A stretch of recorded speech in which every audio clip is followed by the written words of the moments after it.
Chapter 52. Night fell, and the lanterns were lit. Pushing the baby stroller, Yang Guo was taking Chichi for a stroll in the lush little garden of the neighborhood. Between the flower beds and trees, there were several street lamps of different shapes faintly discernible. Walking among them, the cicadas chirped and the insects sang. It was very pleasant. At this time, Poplar Fruit heard someone call him from behind. Xiao Yang. He turned around and saw Uncle Jin, who played basketball with him last time. He was wearing a white sleeveless sweatshirt, beach shorts, and flip-flops as he walked over. When he got closer, Poplar Fruit saw that his head was full of sweat. Poplar Fruit smiled and asked, "Uncle Jin, what were you doing just now? Why are you sweating so much?" "What am I doing?" Uncle Jin took out a handkerchief from his trouser pocket and wiped his sweat. He said, "It's too hot. I'm sweating just for a walk." Uncle Jin was not only burly, but he also had a typical beer belly. His sweatshirt, which was already big, was stretched by him. With such a fat body, it would be strange if he didn't sweat when he walked.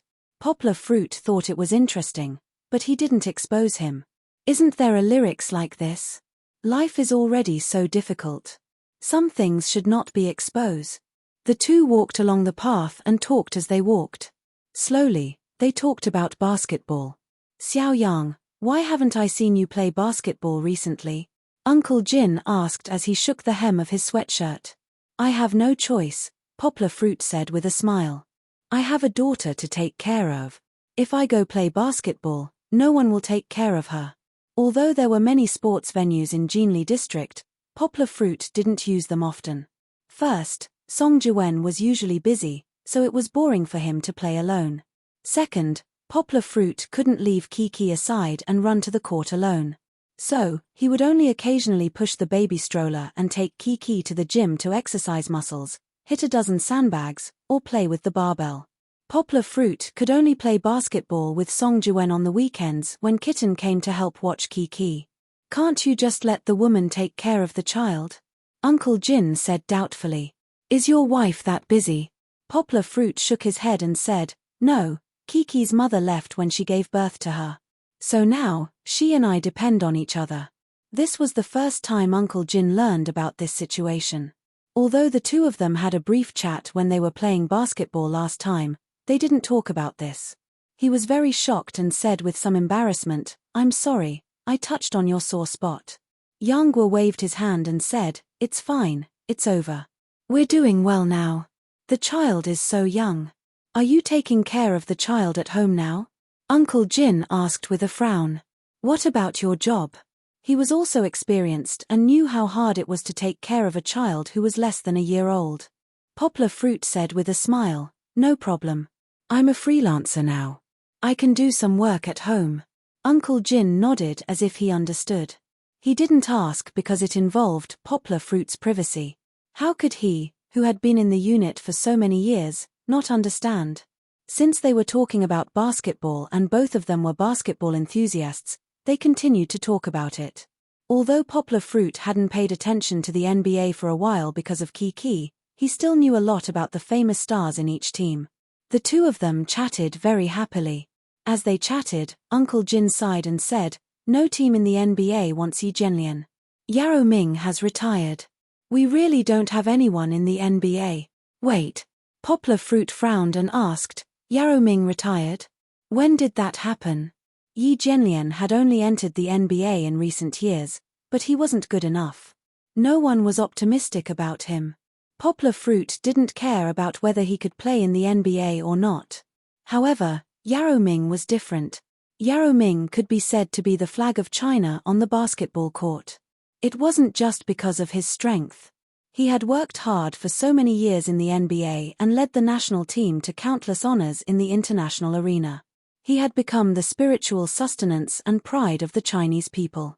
He also became the representative of the Chinese people in front of the world after Bruce Lee and Jackie Chan. Yao Ming was once again lost for the season because of an ankle injury at the end of last year. It affected the hearts of hundreds of millions of Chinese people. After Poplar Fruit heard the news, he silently prayed for him.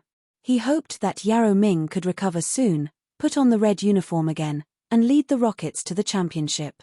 However, He hadn't paid attention to the news for more than a month. How could Yao Ming retire? Yao Ming was still playing solo at the age of 31. He had just passed his prime. As long as he recovered from his foot injury, he could still continue to play.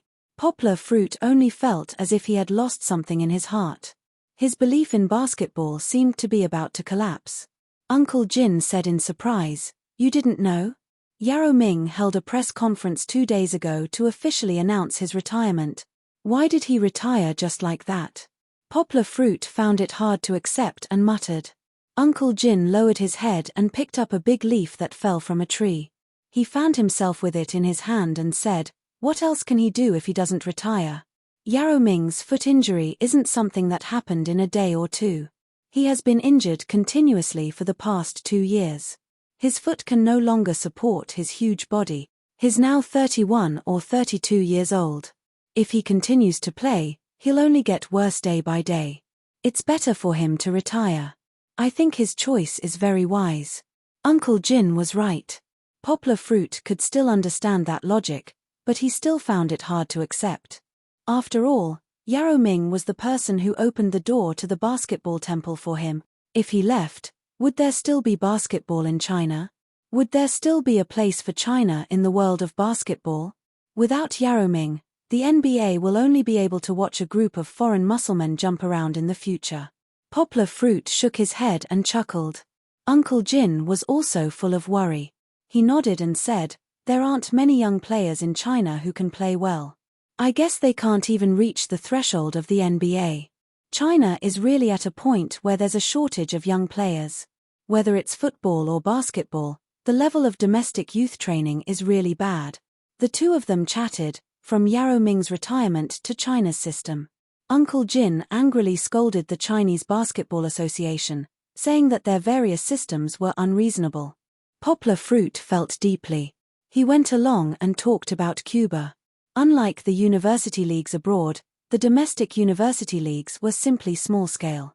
Many of the outstanding talents in it were buried by the short-sighted Chinese Basketball Association. The more the two of them talked, the more energetic they became. They had a common enemy and regretted not having met earlier. Walking out of the small garden, Uncle Jin warmly invited Poplar Fruit to visit his house. It was difficult to refuse such kindness, so Poplar Fruit gladly accepted. Uncle Jin's house was in the second phase of the community. It was more than 200 square meters, with 4 rooms and 2 living rooms. It was much more spacious than the one Poplar Fruit rented. When he entered, the sight that greeted him was full of splendor. Poplar Fruit could not help but exclaim in his heart, "This is what it means to be rich." Such a big house in such a location in Yangcheng would cost at least 4 million. Uncle Jin's family of 3. His daughter was already 14 years old and would be in her second year of junior high school this year. After the summer break, she would play crazily every day. Recently, Uncle Jin had locked her up at home with a dark face to do her summer homework. When Poplar Fruit arrived, she was forced to come out and greet him by Mrs. Jin. Then, she pouted and went into the room. Mrs. Jin was a gentle and virtuous woman, but her figure was a little petite. When she stood next to Uncle Jin, it was like a real-life version of Beauty and the Beast. After Yang Guo came in, sister-in-law Jin enthusiastically ran back and forth. She made tea, and then went to prepare a plate of fruit platter. She simply couldn't stop. Mrs. Jin was very interested in Kiki. She pulled the baby's stroller and played with her on the sofa. Only when she talked about her would she raise her head and say a few words softly. After chatting for a while, Poplar Fruit found out that Uncle Jin's real name was Shu Cai Jin. He was from the same family as Poplar Fruit's mother. He was now a divisional leader in the provincial education department. After being shocked, Poplar Fruit felt that you really couldn't judge a book by its cover. Uncle Jin should be around 40 years old, but he was already in a high position. However, Uncle Jin was a good person. He did not speak in a bureaucratic tone and was like an ordinary person. He chatted happily with Poplar Fruit and scolded him without any scruples. Although the difference in age and status between the two of them was huge, they had similar temperaments. It wasn't an exaggeration to say that they were friends despite their age difference. Mrs. Jin said that she was running a small business. Poplar Fruit felt that Mrs. Jin was definitely being modest. Opening a cafe in the heart of the new city's central business district, how could such a profitable business be considered small? What shocked Poplar Fruit even more was that although Mrs. Jin spoke softly and did things like a housewife, she was actually a doctorate in economics from Higoshiyama University. This completely subverted Poplar Fruit's understanding. At this time, Poplar Fruit felt that he was insignificant. Although he also graduated from Higoshiyama University, could earn a lot of money, and could speak 3 foreign languages, when he compared himself to Mrs. Jin, he realized that he was a frog in a well. What was there to be proud of with a mere bachelor's degree?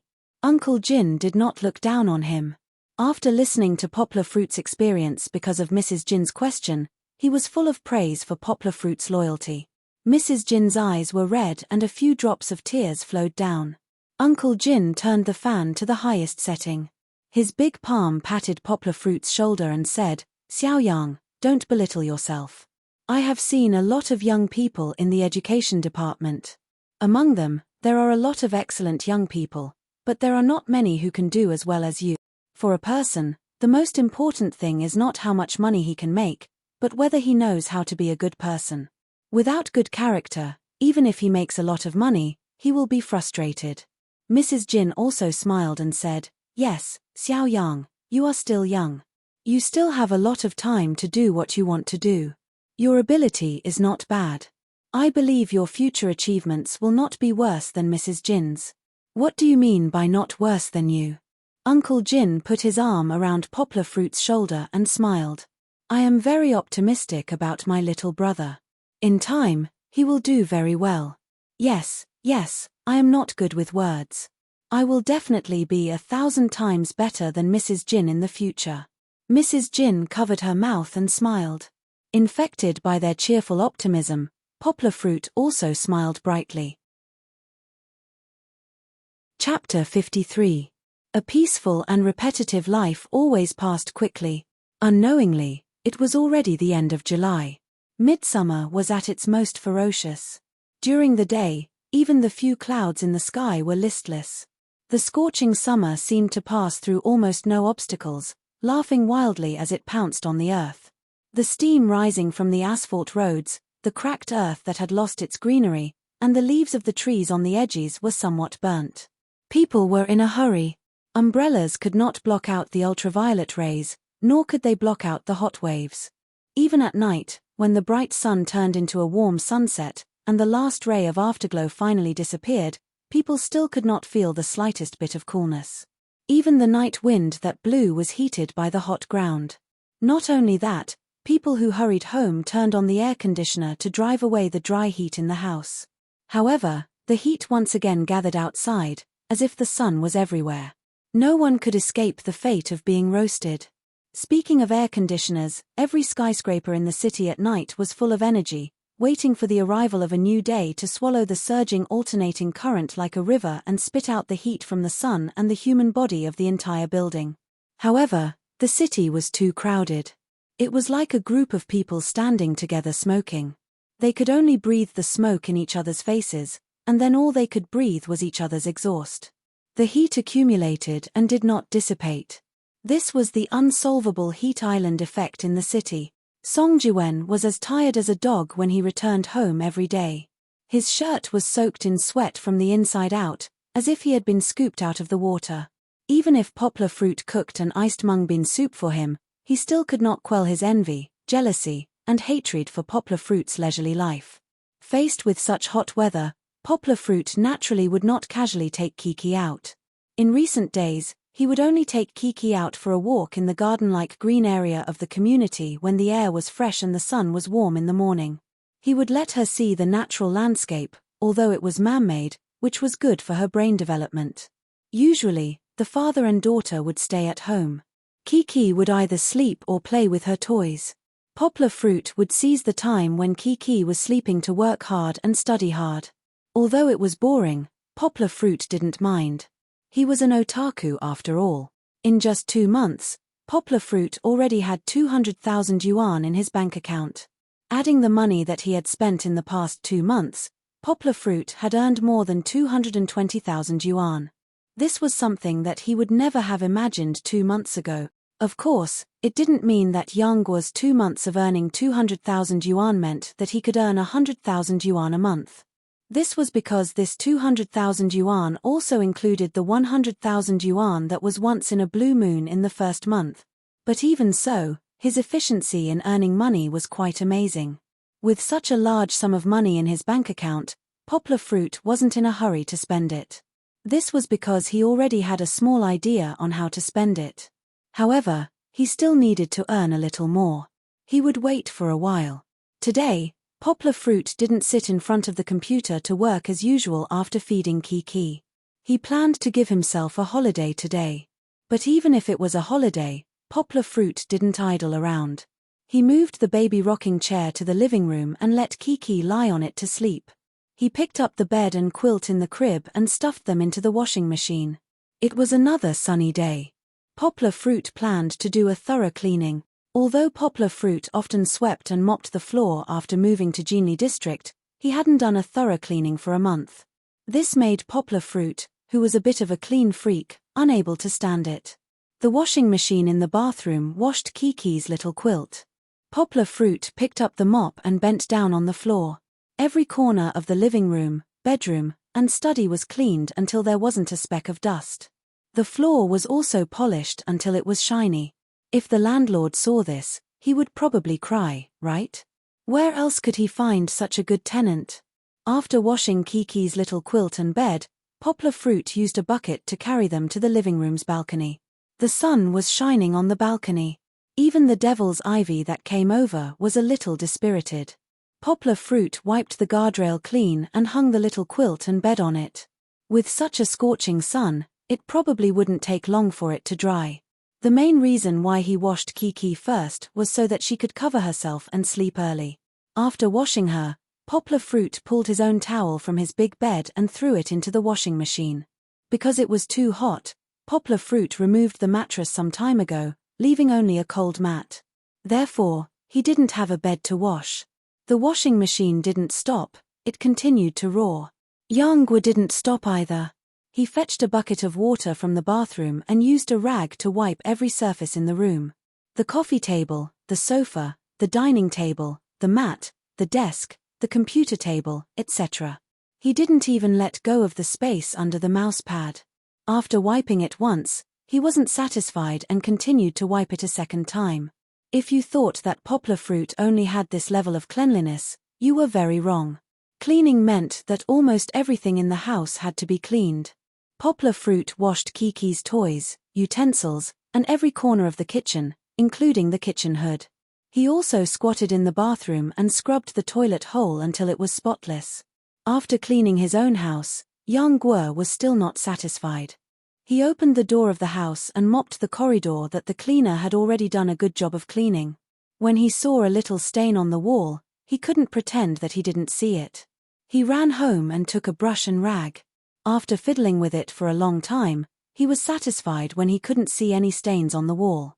Although Poplar Fruit's obsession with cleanliness wasn't serious, the intensity and concentration of his cleaning was simply outrageous. Song Jiwen used to laugh at him. He was sick and had to be cured. Poplar Fruit was too lazy to pay attention to him. In fact, it was just a little obsessive-compulsive disorder. Anyway, there was nothing wrong with it. The cleaning lasted until 2 o'clock in the afternoon. The whole house looked brand new, and Poplar Fruit was quite satisfied.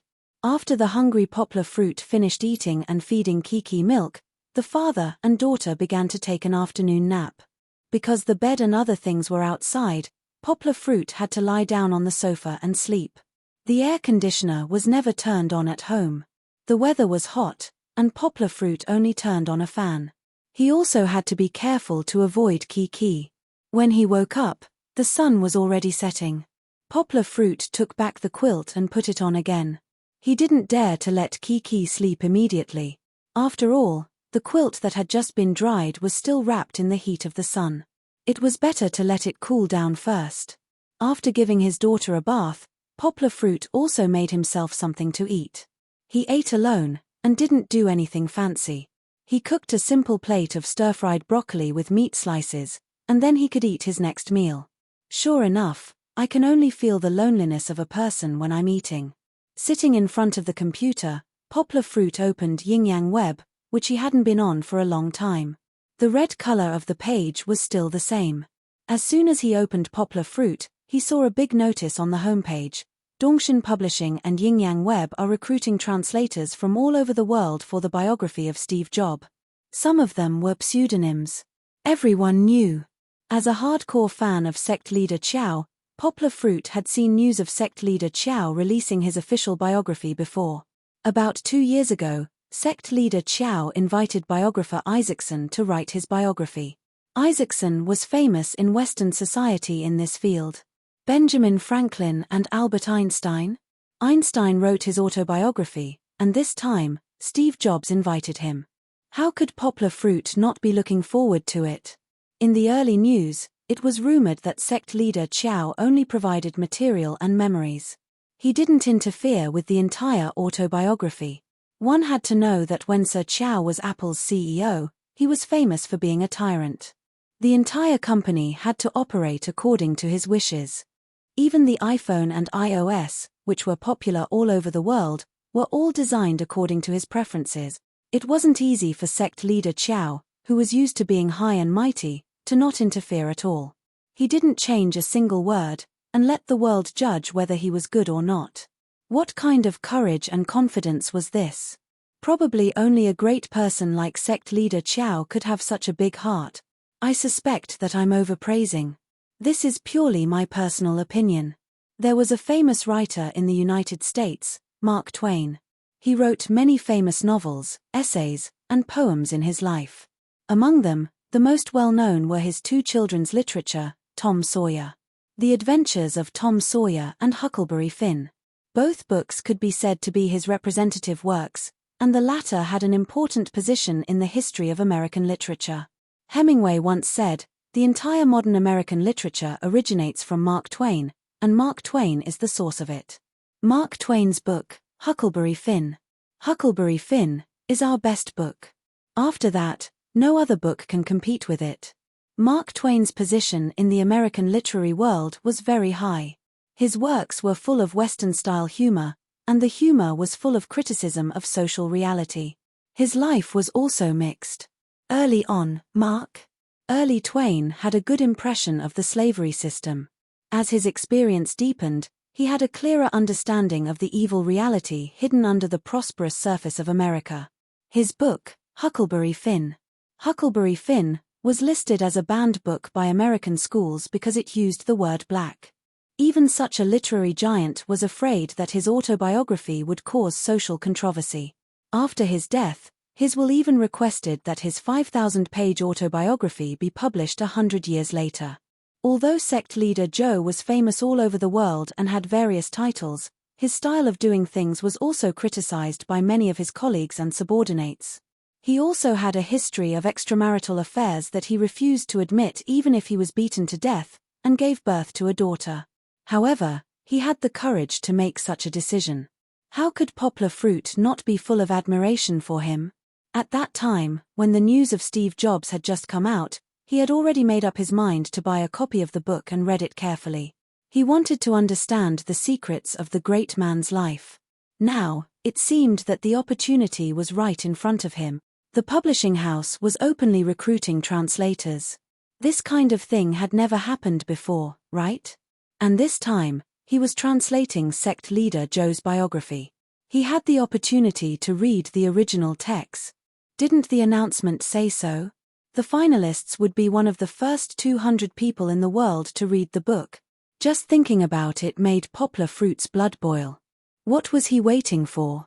There were only 2 days left before the deadline for the application. Poplar Fruit did not hesitate at all. He resolutely clicked on the announcement and filled in his resume.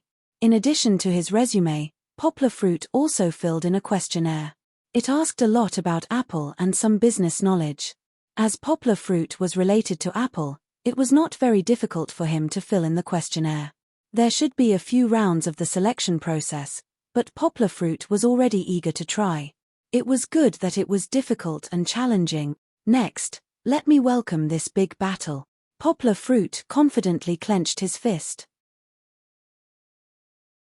Chapter 54.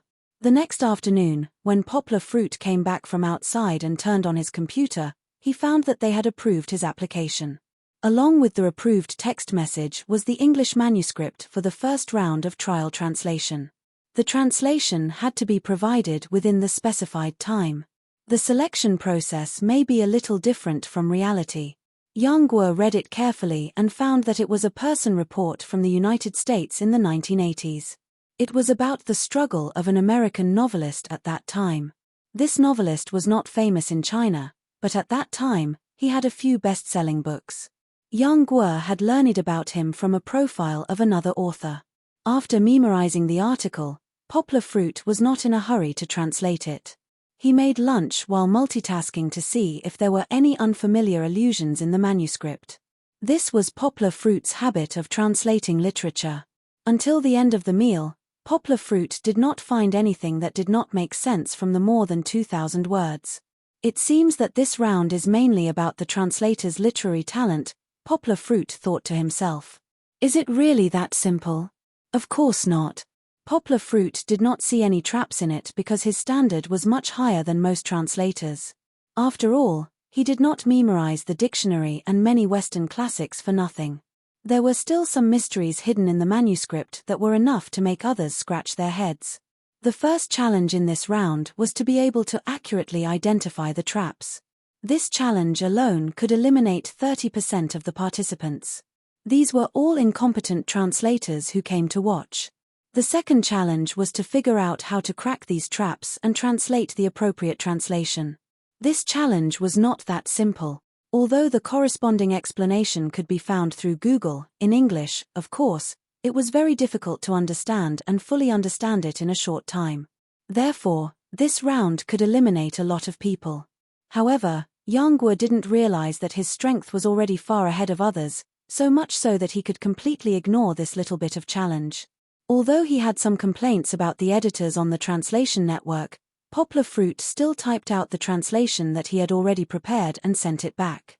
Of course, because he was busy with lunch, the completion time was reasonable and did not attract too much attention from the editors. Before taking a nap, Poplar Fruit received a call from Duan Xueqing, which surprised him a little. Since Duan Xueqing graduated, she quickly went to the unit to participate in the induction training. She was so busy that she did not have time to call Poplar Fruit, let alone visit Poplar Fruit's house. Today was the last weekend of the month. Duan Xueqing finally got rid of the state of disappearing from the world. She called Poplar Fruit and said that she wanted to come over to see Kiki. Poplar Fruit agreed immediately, but he stopped Duan Xueqing, who wanted to come over immediately. The afternoon sun was too hot. Poplar Fruit did not want to come out at this time.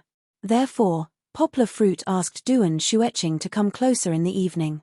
In the evening, naturally, he wanted her to stay for dinner. Song Jiwen went home today, but Poplar Fruit did not feel that there was anything wrong with a man and a woman being alone in the house. Perhaps his thoughts were now on Kiki, and he had not thought about love for a long time. After waking up in the afternoon, Poplar Fruit did his translation work in front of the computer until Kiki woke up. After picking up Kiki, wiping her face and changing her diaper, Poplar Fruit put her on the rocking chair that was temporarily moved to the living room. Poplar Fruit picked up a bag that he brought back this morning from the coffee table. He smiled and looked at Kiki, who did not know what was going on. His eyes moved from her big cute eyes to the top of her head, and looked at her smooth little hair. That's right. Poplar Fruit opened the bag. Inside lay a delicate clipper, a fluffy soft brush, and a special towel. Today, he was going to cut Kiki's hair. Before Poplar Fruit could do the next step, his phone rang. Poplar Fruit picked up the phone, and Duan Xueqing's soft voice came from the receiver. I'm at the gate of your neighborhood. Poplar Fruit took the phone and looked at the time. It was only 4 o'clock. How anxious was this girl to see Kiki? Poplar Fruit said to the phone, Wait, I'll go down to pick you up.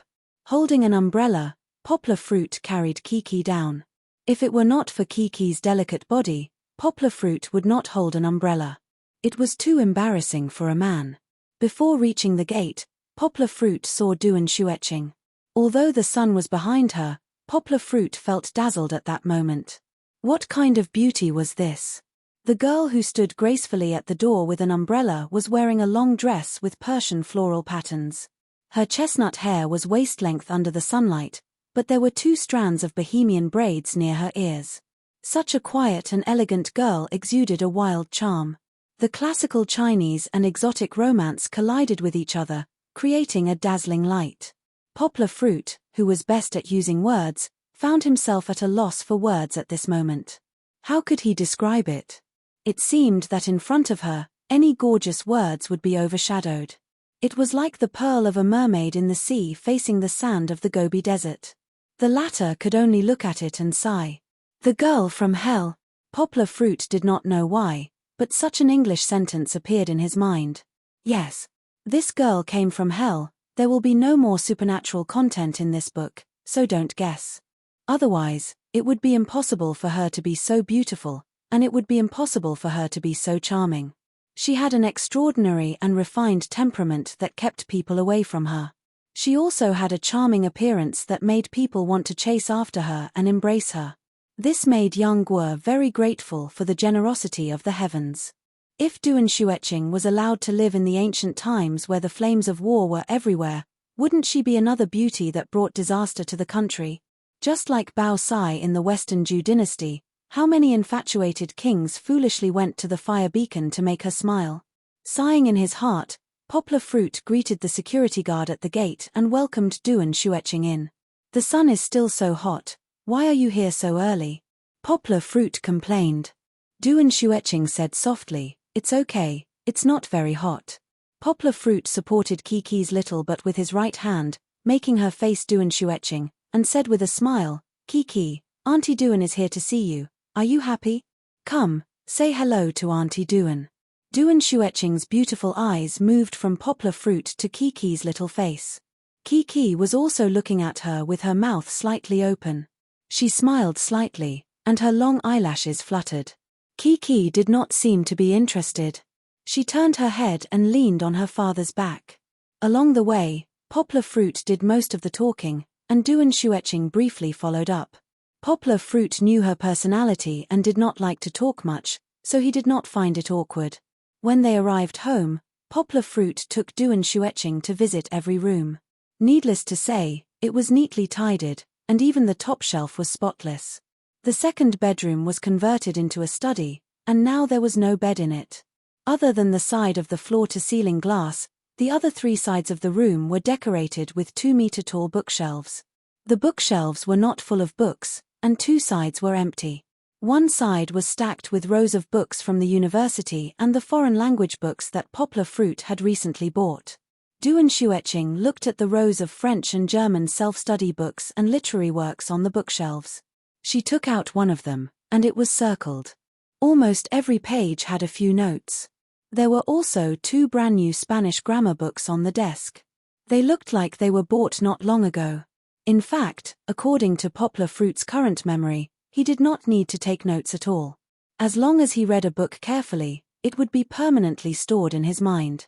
However, his previous habit of reading calligraphy and painting had been retained. Looking at all of this, Duan Xueqing looked back at Poplar Fruit in surprise. Poplar Fruit was a little uncomfortable under her beautiful eyes. He scratched his head and asked, "What's wrong? Brother Yang, did you write all of this?" Duan Xueqing turned the book in her hand and asked doubtfully. "Yes," Poplar Fruit smiled and said, "Otherwise?"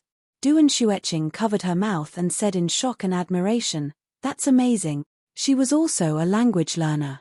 Although her second foreign language was Spanish, it did not prevent her from judging that Poplar Fruit had really understood all the books on the bookshelves. In other words, Poplar Fruit now knew French and German in addition to English. She knew that Poplar Fruit did not study well in school. He had long stopped learning his second foreign language. But now, it seemed that it was not the situation she knew. Poplar Fruit was now like a talented man who was deeply hidden in a thick fog. Duan Xueqing followed him out of the study. Her eyes lingered on his broad back for a long time. Poplar Fruit was arranging the tools for Kiki's haircut while chatting with Duan Xueqing.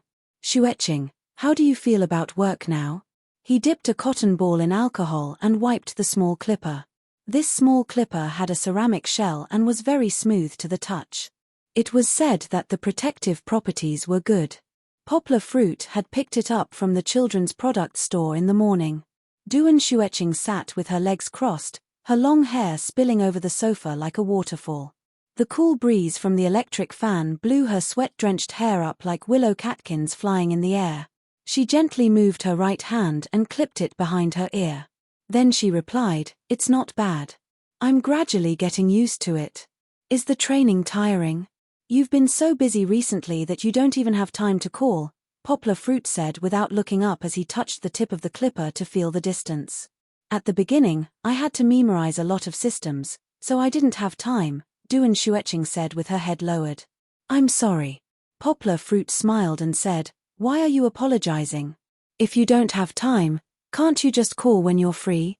Just like now, when you're free on the weekend, you can come over and sit here." "That's great, Ian," Duan Xueqing replied, keeping her words to heart. Poplar Fruit took out a photo-framed box from the room and placed it on the coffee table beside the clipper and other tools. He then asked, "You've just started work. Are you used to the working environment? How are your colleagues?" "Well, the working environment is pretty good. It's much better than I imagined. My colleagues are okay. Our director takes good care of me," Duan Xueqing said so much in one breath and felt a little embarrassed, so she lowered her head again. "Is your director male or female?" Poplar Fruit smiled. "Female." Duan Xueqing raised her head and looked at Poplar Fruit's face. Then she shyly lowered her head like a turtle. "It's fine if it's a female, haha." Poplar Fruit laughed. Nowadays, salty bosses were often in the news. If a beautiful girl like Duan Xueqing met a male boss, she would probably be harassed. Chapter 55. Everything was ready. Poplar Fruit touched all the tools on the table and silently recited the process. He felt that he had everything he needed, so he sat down next to Duan Xueqing. Duan Xueqing was like a frightened rabbit. She looked up in surprise and shyly looked at Poplar Fruit, but she didn't move away. Poplar Fruit didn't notice Duan Xueqing's gaze. He placed a soft towel on his lap, then gently lifted Kiki, who was lying quietly in the rocking chair, and let her lie flat on his lap. Poplar Fruit's right hand gently brushed Kiki's head and touched her smooth and thin hair. Kiki's hair had slowly turned from brown to black. It was very different from the light yellow hair she had when she was just born. Poplar Fruit picked up a small comb and wet it in the basin of warm water on the coffee table. Then he gently combed Kiki's hair a few times to let it get some moisture. Poplar Fruit then picked up the small clipper and gestured on Kiki's head. Of course, the small clipper didn't appear in front of Kiki's eyes. He tried his best not to make Kiki panic. Duan Xueqing then understood what Poplar Fruit was going to do. She nervously grabbed her skirt and pursed her lips, not daring to make a sound. Kiki seemed to feel something, and she twisted on her father's leg. Poplar Fruit quickly put down the small clipper and stroked her chest to calm Kiki down. Finally, Kiki calmed down, and Poplar Fruit picked up the small clipper again. This was the first time he shaved Kiki's hair, and it was also Kiki's first haircut. Poplar Fruit felt a little nervous. He took a deep breath and slowly exhaled. When his hands stopped shaking, Poplar Fruit began the next step. Poplar Fruit's left hand was gently holding Kiki's head. If Kiki suddenly turned her head, he could exert force to control her head and prevent her from getting hurt. Poplar Fruit opened the small clipper with his right hand. After he started it, the clipper almost didn't make any sound. Poplar Fruit nodded with satisfaction. The silent effect was really good. The small clipper had been lubricated, and Poplar Fruit wasn't very worried that it would get stuck. Originally, there was a positioning comb in the package, but Poplar Fruit didn't plan to put it on. The positioning comb looked long and sharp, and Poplar Fruit was worried that it would pierce Kiki's head. Moreover, Poplar Fruit trusted the feeling of his hands more. Then, Poplar Fruit moved the small clipper to a position close to Kiki's head. After estimating the distance, Poplar Fruit began to push from the forehead, along the curve of the head, and stopped near the top of the skull. The small clipper pushed the cut hair onto the towel, and a small tuft of soft hair accumulated. En. Kiki hummed twice and was about to squirm. Poplar Fruit hurriedly held her head and coaxed her a few times to calm her down. Poplar Fruit continued to push the hair on the forehead and temples. He used the same method repeatedly. Then, he gently turned Kiki's body over and pushed the hair at the back of her head to her feet. Fortunately, the hair at the back of her head was thinner. Before Kiki felt any discomfort, Poplar Fruit had already finished pushing. Next was the top of her head. Poplar Fruit had read that the top of a child's head was different from the rest of the hair. It played an important role in protection. Poplar Fruit didn't dare to be careless. When he pushed the clipper, he raised his hand a little higher so that Kiki's top of her head was left with a little more hair. Finally, Poplar Fruit looked at Kiki's head again. The main thing was to trim it so that the hair looked smoother and there wouldn't be any gaps. Poplar Fruit put down the small clipper, picked up the soft brush and gently swept the broken hair on Kiki's head onto the towel. Then, he picked up a small towel and wiped Kiki's forehead and temples. After cleaning up, Poplar Fruit put his palm under Kiki's armpit and lifted her up. She looked so beautiful from left to right. Poplar Fruit smiled with satisfaction. Duan Shueching, who didn't dare to breathe loudly at the side, finally relaxed. Poplar Fruit turned his head and asked her, "Shueching, come and see how my skills are?" Duan Shueching nodded fiercely and said, "You cut it very well. Brother Yang, you're really amazing." Her eyes were about to pop out little stars. Poplar Fruit smiled proudly. He handed Kiki to Duan Shueching's arms and asked her to help take a look. He wanted to clean up the mess. Poplar Fruit picked out the longer and better-looking hair from the towel. Then, he carefully put it into the small photo frame-like box and closed the glass lid. This was Kiki's baby hair souvenir album. After gently shaking the hair on the towel into the trash can, he rolled the towel into a ball and put it in the basin. Poplar Fruit raised his head and looked at Duan Shueching. Duan Shueching was really stiff now. She didn't know what to do with Kiki. She didn't have much experience in holding a child. Now that Kiki was lying on her lap, her two hands were stupidly supporting Kiki's shoulders. She felt very uncomfortable. Poplar Fruit found it funny. He quickly went over and took Kiki. Then, he let her lie in the rocking chair first and didn't bother Duan Shueching. Duan Shueching breathed a sigh of relief. She glanced awkwardly at Poplar Fruit and felt a little regretful. Poplar Fruit didn't spend too much time cleaning the small clippers, small combs, and other tools. Then, he put Kiki's baby hair souvenir album on the cabinet in the bedroom. After that, Poplar Fruit didn't have time to take care of Duan Shueching. He turned on the computer so that Duan Shueching wouldn't be bored out of her mind. Then, he went to bathe and feed Kiki. Although Poplar Fruit was really thoughtful, Duan Shueching sat alone in front of the computer. Listening to Kiki's giggles and Poplar Fruit's pretentious laughter and scolding, she felt a little out of place. She was like a snow lotus planted in the mortal world. No matter how beautiful she was, it was difficult for her to truly fit in. Duan Shueching didn't know why, but when she thought that she couldn't fit in with the happy atmosphere of Poplar Fruit's family, her heart felt very uncomfortable. She felt that her mind was in a mess. The mouse wheel was unconsciously scrolling. She didn't pay attention to the content of the web page at all. It seemed that this was the first time in Duan Shueching's life that her heart was in such a mess. She didn't know what to do and sat in front of the computer in a daze. Then, Poplar Fruit poked his head in from the door and asked with a smile, "What are you looking at?" Duan Shueching came back to her senses. She pretended to fix the hair on her forehead and said hurriedly, "No, nothing." "Haha, it's okay. You continue playing. I'll take Kiki to change." Kiki, who was tightly wrapped in the quilt, also poked her head out to look around like her father. However, her intonated laughter gave her away. Poplar Fruit stroked Kiki's hair, which was still a little wet, and carried her back. After changing clothes and feeding her, Poplar Fruit carried Kiki to the rocking chair, then moved the chair to the dining room. He called Duan Shueching over and said to her, "I'm going to cook. Help me take care of Kiki."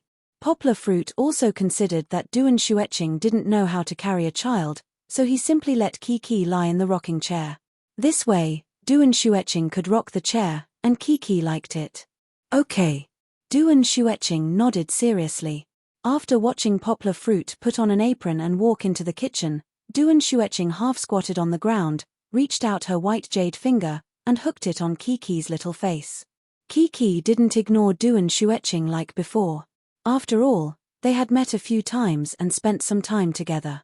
She smiled, raised her little hand, and brushed it across Du and Xueqing's fingertips.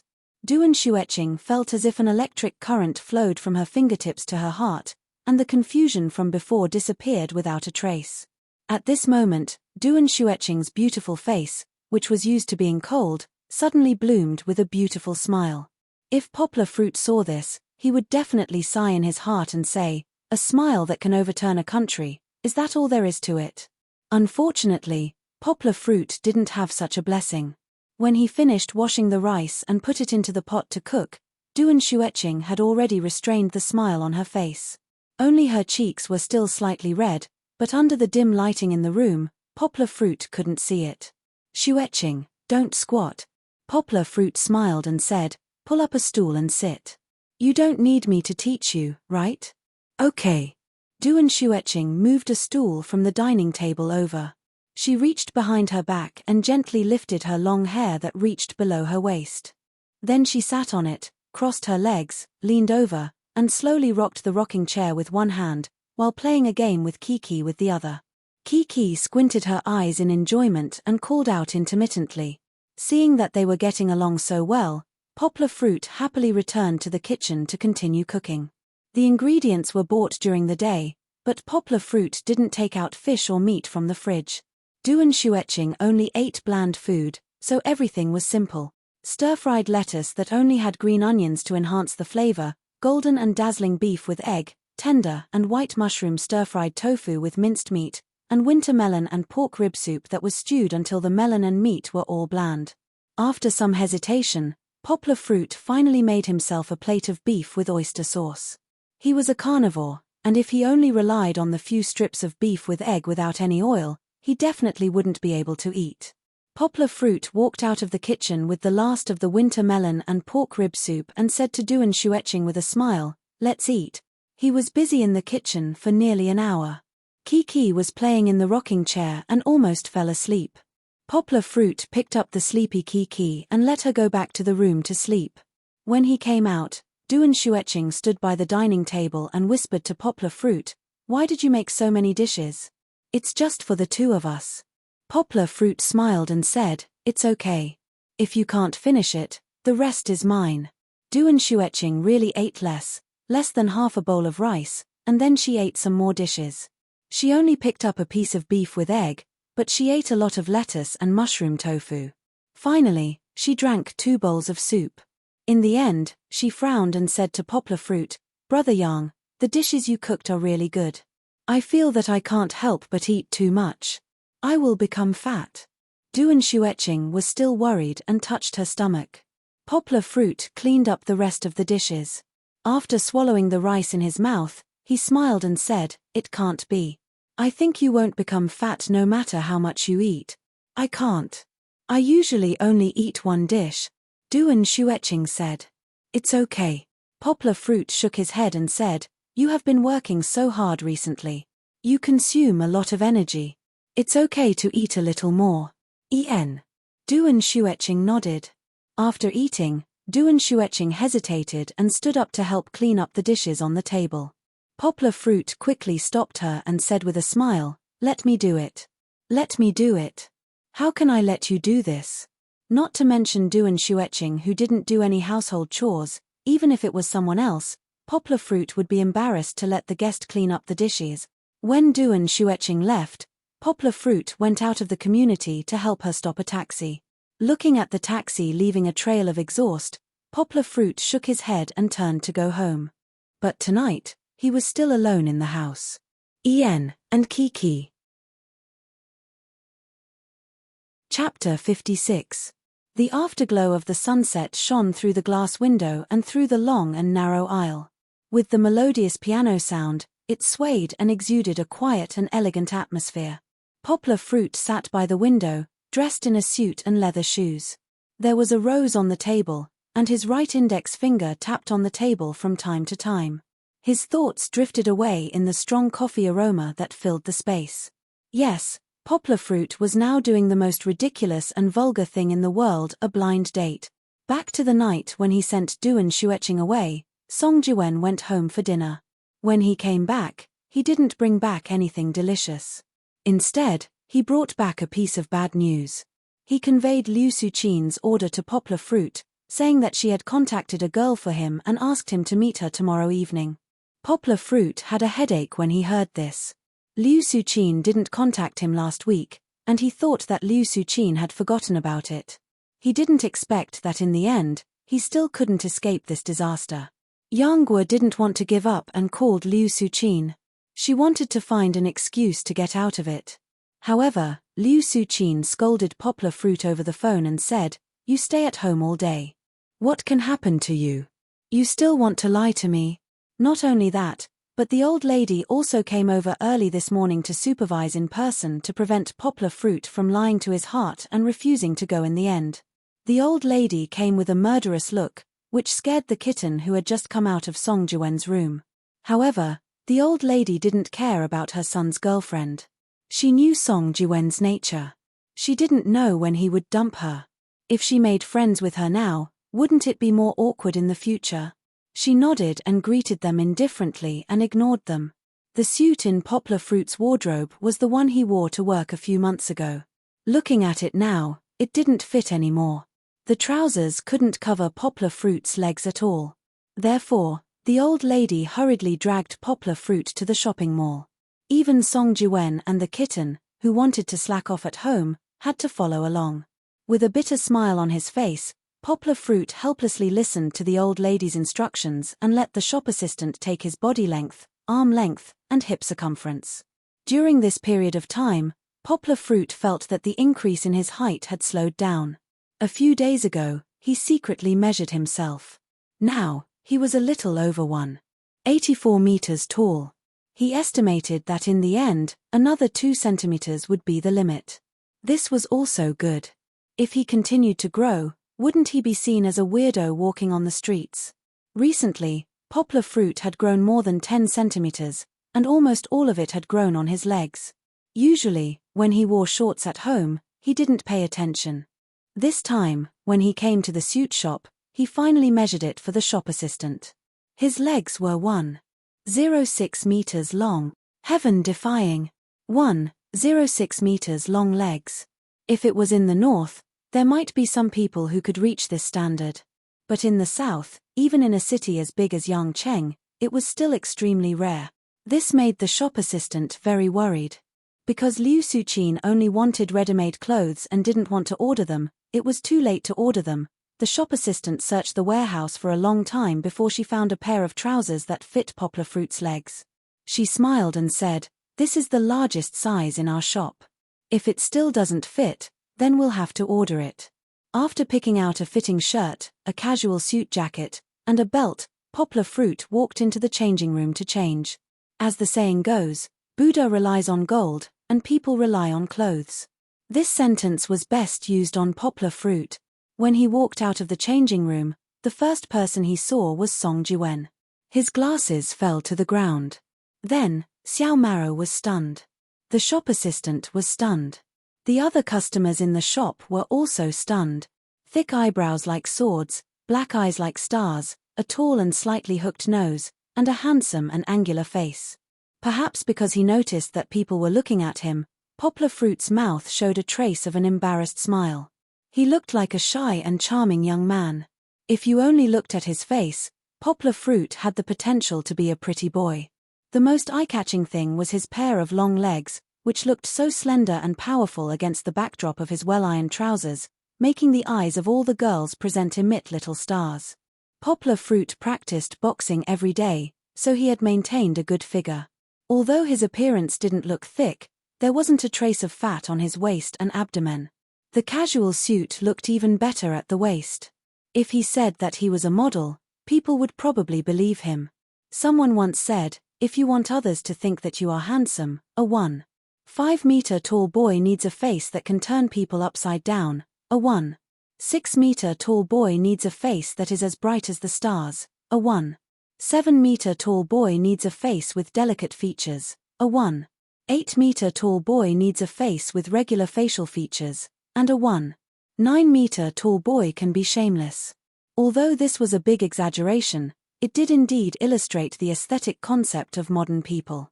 If one's height reached 1. 8-meter tall, the face didn't seem to be that important. Before Poplar Fruit grew taller, his face could be rated 85 points. It wasn't to the extent that he could turn people upside down, but he was still a little handsome. But after growing taller, his appearance also rose. He jumped from the level of a little handsome to the level of an idol. The other female customers in the store were whispering to their companions. Poplar Fruit, who had sharp ears, didn't know whether to laugh or cry when he heard them whispering in surprise. Is there a big star here today? How come I haven't seen him before? He's too handsome. Yes, look at his long legs. I want to hug them. Her companion looked at Poplar Fruit's legs with a love-struck expression. Poplar Fruit sweated and hurried to Song Jiwen's side. Damn, Laro Guo, why didn't I realize before that you have the potential to be a model? Song Jiwen said in surprise. He walked around Poplar Fruit and patted him.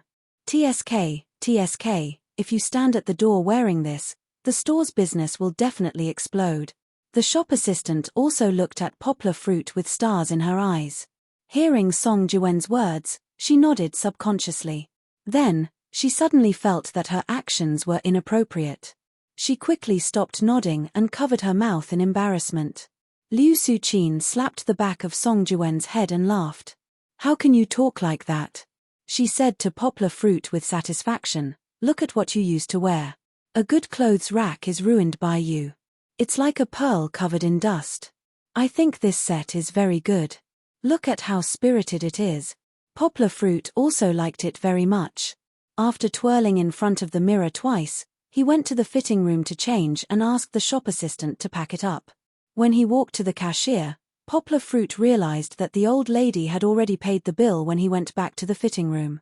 Looking back, Poplar Fruit wanted to give the money back to the old lady, but Liu Suqin refused. Poplar Fruit could only accept the suit that cost more than 3,000 yuan helplessly.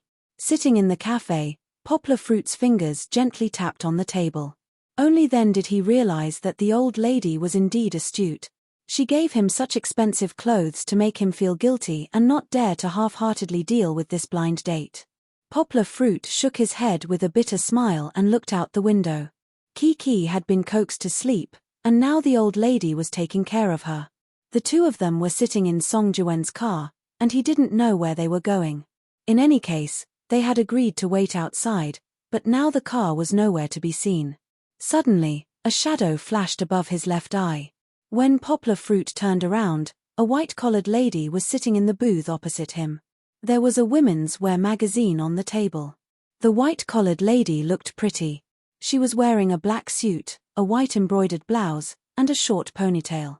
She looked clean and neat, a typical white-bone spirit from a foreign company.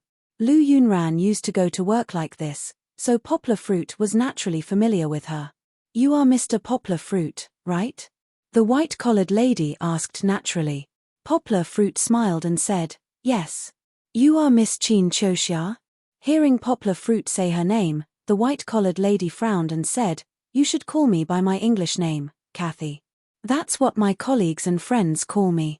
Poplar Fruit shrugged his shoulders and said indifferently, okay. He stretched out his hand to call the waiter and turned to Qin Qiuxia and asked, Kathy, what do you want? Qin Qiuxia flipped through the menu and said, spaghetti bolognese, and a fresh fruit salad. If you want to drink, a cup of cappuccino. It must be hot. Poplar Fruit smiled and said, I want a sirloin steak. I heard from my friend that your steak is very delicious. Kathy, do you want one? Qin Qiuxia shook her head. Then I'll have one. If you want coffee, white mocha. I like it sweeter. Do you have any recommended dishes here? Poplar Fruit asked the waiter and finally ordered a tiramisu cake. Then he closed the menu and let the waiter take it away. Mr. Yang graduated from Higoshiyama University. Qin Qiuxia broke the silence and asked. Poplar Fruit smiled and said, that's right. By the way, Kathy, you don't have to call me Mr. Young. Just call me by my name. Just call me Poplar Fruit. When Qin Qiuxia was ordering just now, she had a good impression of Poplar Fruit. Moreover, Poplar Fruit's image also gave him a lot of points. She nodded and asked, Poplar Fruit, why didn't you choose to go abroad to further your studies after graduation? I heard that you also graduated with an English major. Why? There's no reason. Firstly, I'm not interested in studying abroad. Secondly, I don't want to add more burden to my family. Poplar Fruit said. After listening to Poplar Fruit's answer, Qin Qiuxia nodded thoughtfully.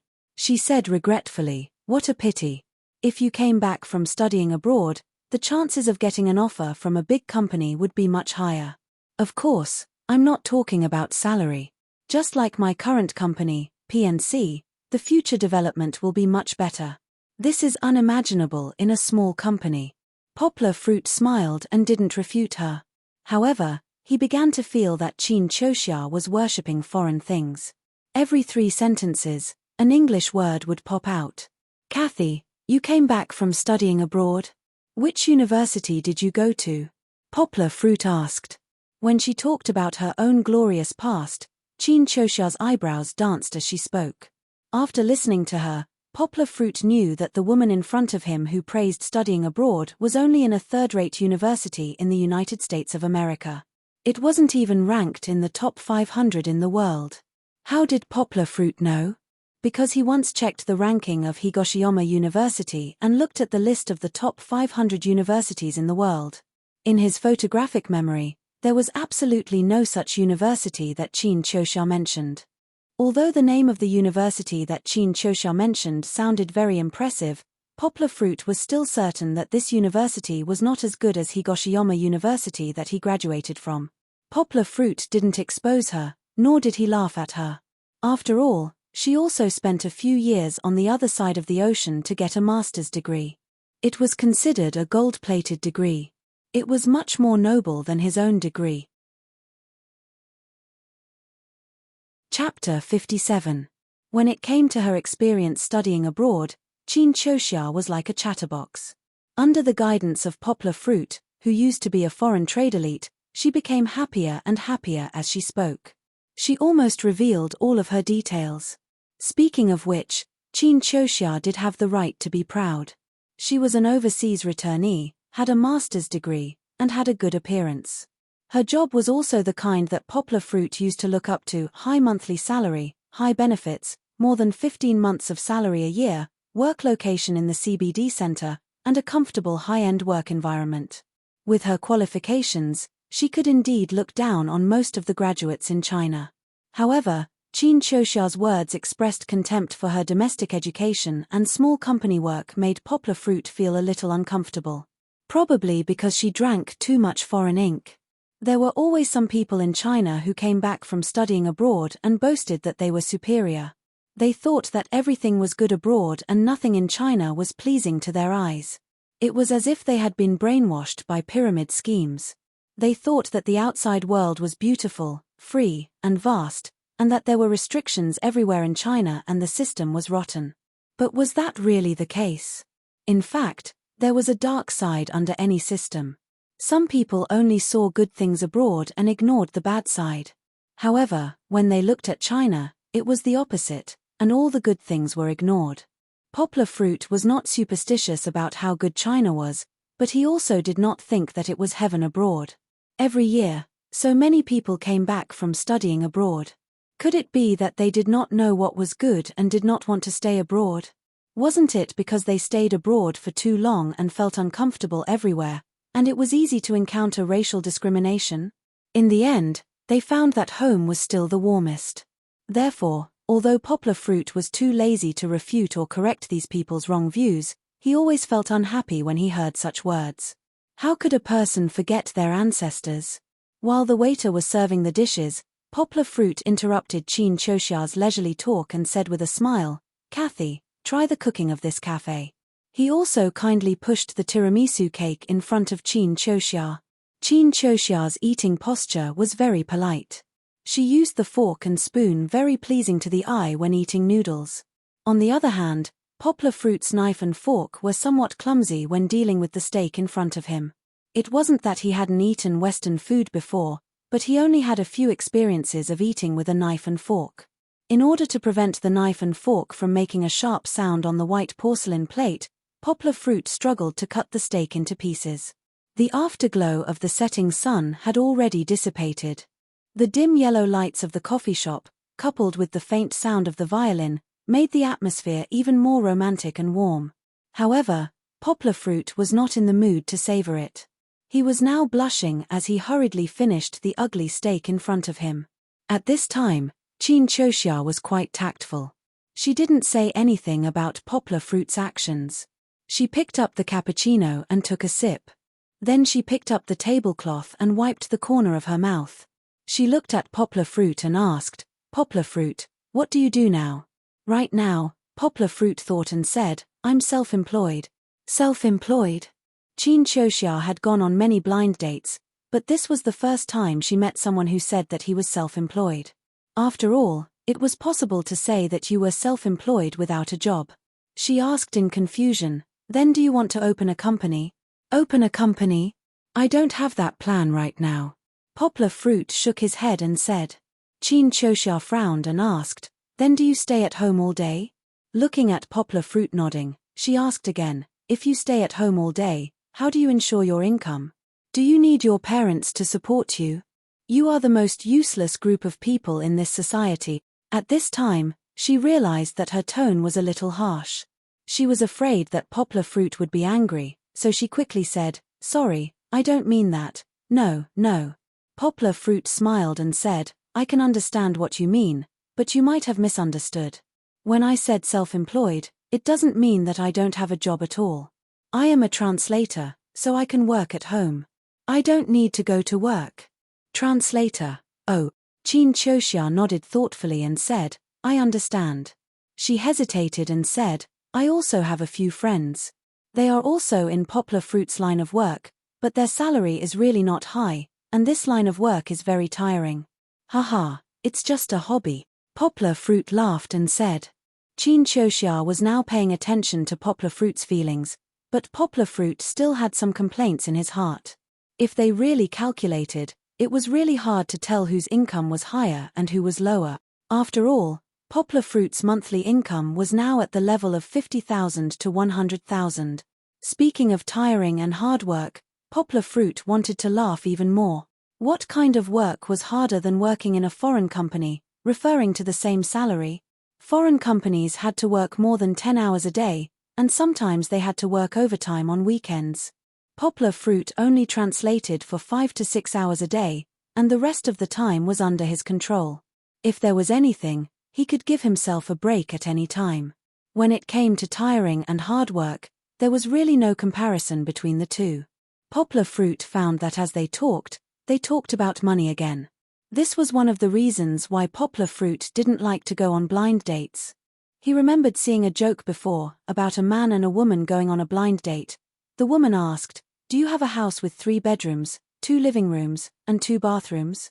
Do you have a car?" The man replied, "No." The woman's face changed, and she stood up and pretended to leave. The man said, "I have a villa, why do I need to live in a small suite? I usually drive a sports car, do I have to change to a car?" The woman's butt landed again, and she smiled sweetly. The man continued, "When I started my business, I mortgaged my villa and car, and now I don't have any cash." The woman was furious, stood up and said, "I have something to do, I'll leave first." The man said, "But fortunately, I got a venture capital investment from America, and the company went public." The woman turned and sat down, smiled, and the blind date continued. The man said, "But recently, the IT market is not doing well, and the stock price has fallen below the issue price, and it's going to be closed soon." The woman stood up and said, "I really have something to do, I want to leave." The man quickly said, "Fortunately, my company was bought by Weibo, and I have a few $100 million in cash, and now I can make a comeback." The woman smiled charmingly, turned and sat down again, and said, "You're so bad, always teasing me." At this time, 2 doctors in white coats ran in, grabbed the man, and scolded, "You ran out of the hospital again, go back and take your medicine." This joke wasn't too funny, but it also reflected the essence of blind dates between men and women in modern society. In the end, it was all about income, whether they had a house or a car. Sometimes, the parents would even bring the blind date along, and when they met, they would ask questions like how much their monthly salary was. Poplar Fruit was very disgusted with this kind of blind date. Would there still be feelings for a marriage that was obtained in this way? Was love not important when money was the way? The reason why Poplar Fruit could talk to Qin Qiuxia for so long, besides Liu Suqin, was also because Qin Qiuxia did not do it so openly like the woman in the story. But in the end, it was impossible to be free from vulgarity, and in the end, they still had to talk about the key issue of money. Liu Suqin had told Poplar Fruit not to tell anyone that she had a child out of wedlock, and that he should say more good things on the first blind date. When the time was right, he could slowly talk about it. But Poplar Fruit really had no interest in Qin Qiuxia now. Although he had always been in agreement with her, Poplar Fruit's ideology was completely different from hers. Up until now, Qin Qiuxia had been trying to correct Poplar Fruit's wrong values and career outlook. How could he be willing to continue? Qin Qiuxia was actually a good person, and she was not a snobbish woman. When she talked about the salary, at most, she hoped that her future partner could be as responsible as she was. However, she should be looking for a partner in her own circle. She should find a man who was like-minded and could talk to her. In this case, Poplar Fruit felt that there was no need to waste everyone's time. He smiled and said to Qin Qiuxia, "Kathy, I have something that I don't know if you know about." Qin Qiuxia put down the cup and asked curiously, "What is it?" "Although I haven't been married, I already have a daughter. She's not even 1 year old yet, and I'm raising her." When he said this, Poplar Fruit saw a look of surprise and disbelief in Qin Qiuxia's eyes. This. Qin Qiuxia, who had always been talkative, didn't know what to say now. Poplar Fruit smiled and said, "I said this mainly because I don't want to hide it from you. You see, we've talked for so long today, and it's time to let you know about such a big thing. If it's not suitable, we don't need to continue wasting time in the future, right? And if you can't accept it, I can understand. This is human nature."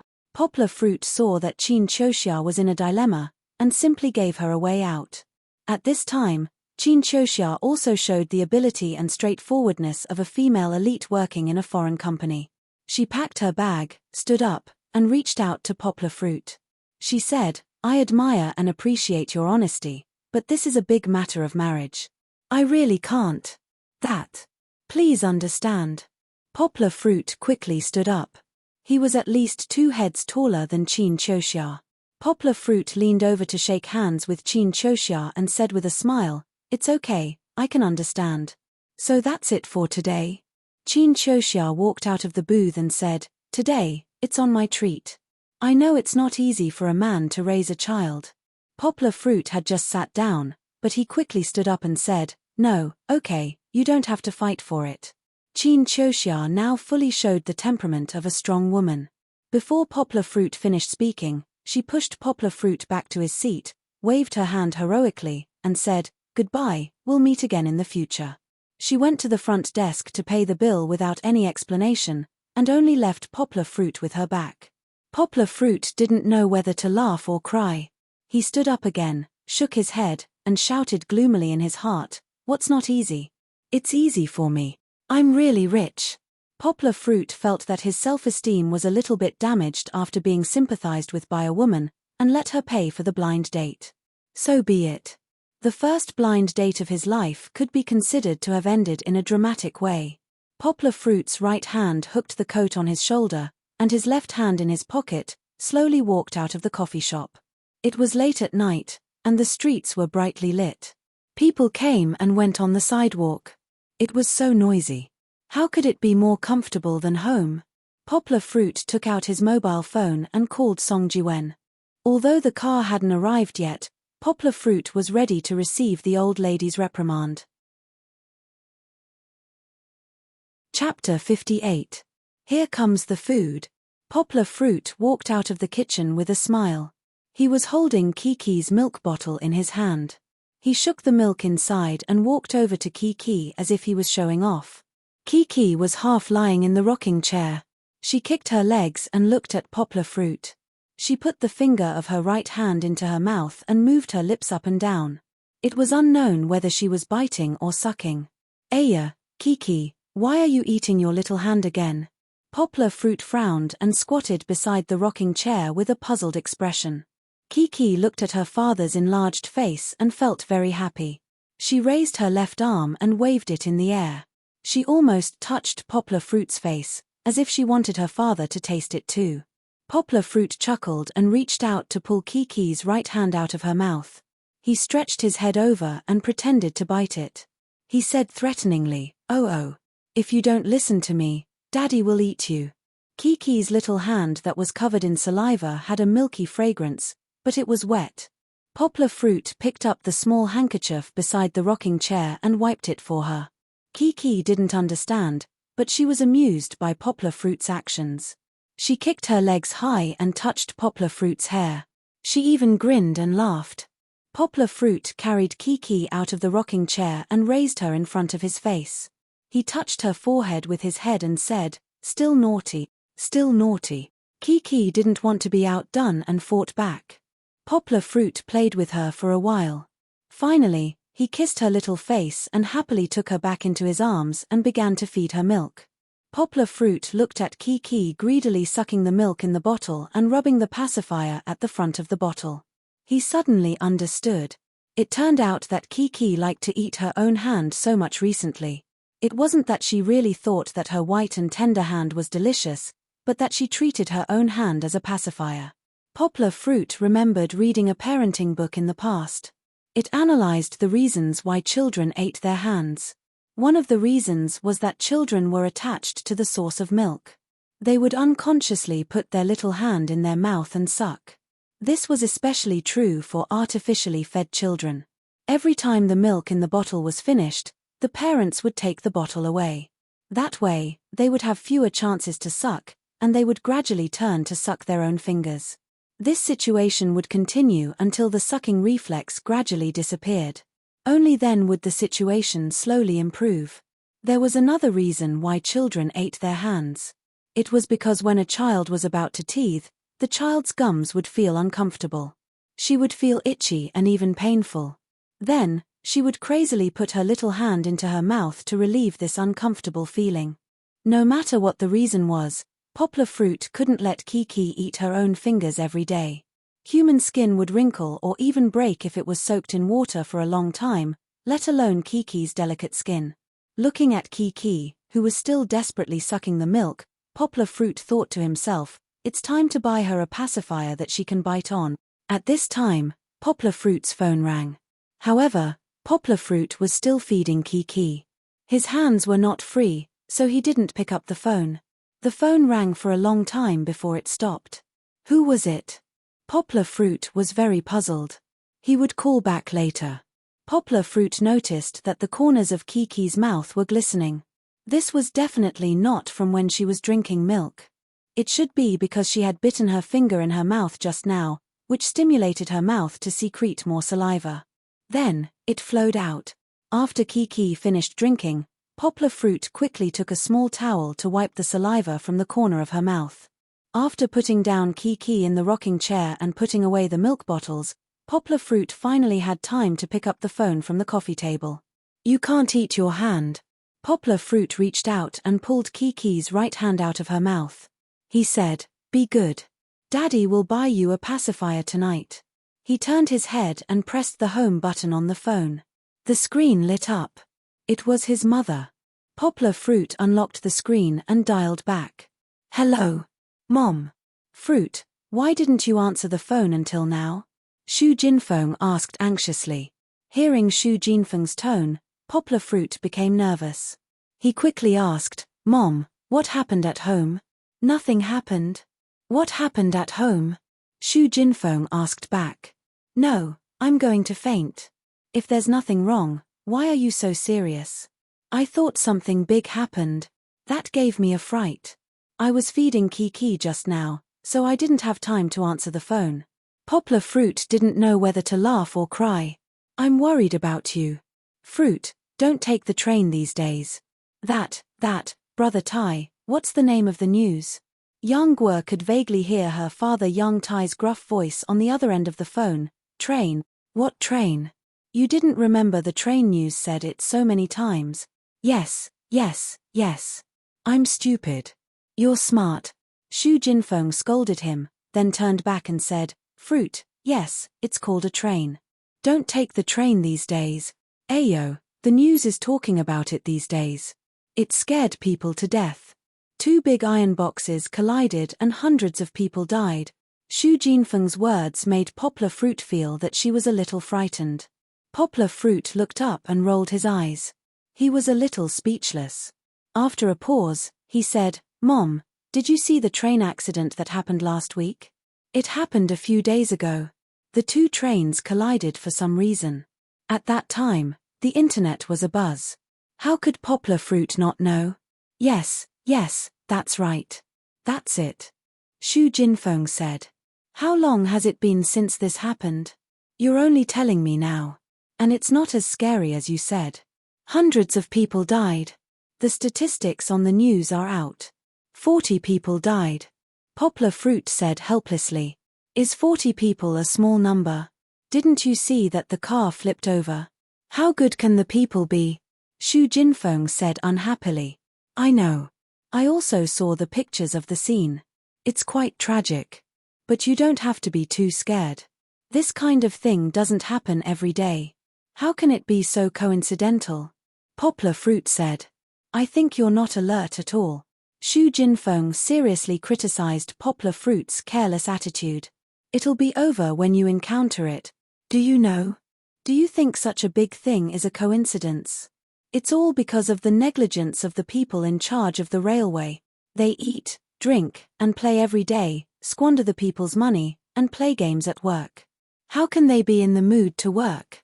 You still want to hitch a ride with them and put your life in the hands of such people? Xu Jinfeng didn't know whether she had been watching too much news or too much TV drama recently. She even knew how to use idioms when she talked about things. Poplar Fruit was stunned by this long lecture. But how could it be Poplar Fruit's turn to care about national affairs? With such a big thing happening, the railway department must give the people an explanation. Didn't they see that the Prime Minister had already rushed to the scene? What Poplar Fruit had to do now was to appease the old lady's emotions. He said, Mom, don't be angry. It's not that I don't listen to you.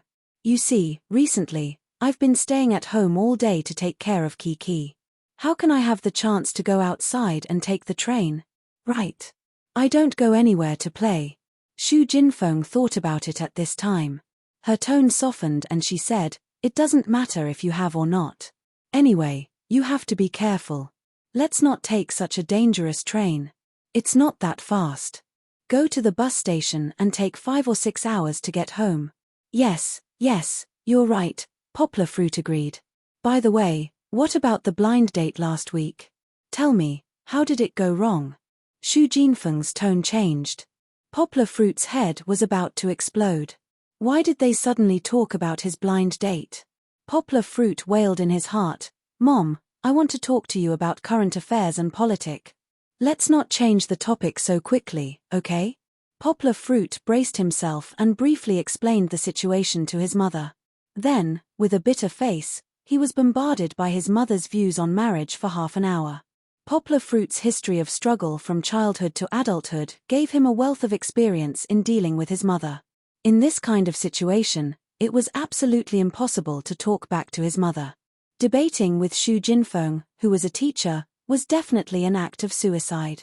The solution could be summed up in one word: delay. Delay until his mother's mouth was dry, delay until his mother's heart was blooming with joy, delay until his mother was willing to put down the phone. In any case, after putting down the phone, Poplar Fruit could completely forget about what his mother said. He was far away in Yangcheng. The sky was high and the emperor was far away. His mother could no longer interfere with what he did. After hanging up the phone, Poplar Fruit collapsed on the sofa as if he had been granted amnesty. He threw the hot phone far away. He was finally saved. Poplar Fruit turned his head to look at Kiki. He couldn't help but jump up again. Kiki, why did you put your finger in your mouth again?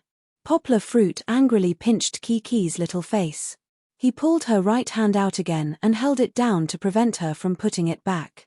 No matter how unhappy Kiki was, Poplar Fruit refused to let go. In the afternoon, Poplar Fruit got out of bed and routinely logged on to the Yin Yang website.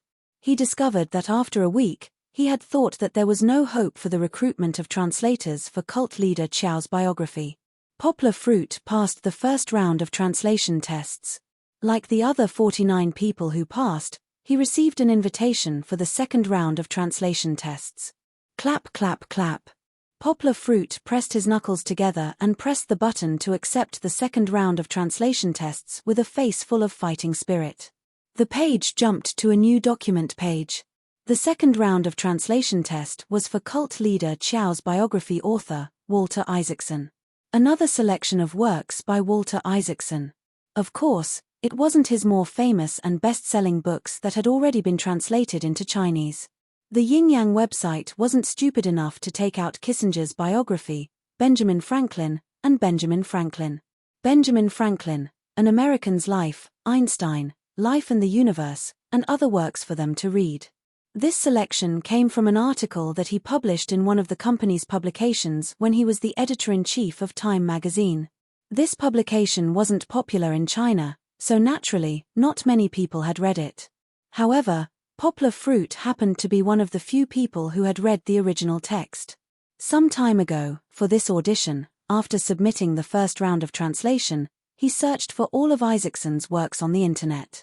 Poplar Fruit's original intention was to familiarize himself with Isaacson's writing style and some of his usual rhetorical techniques.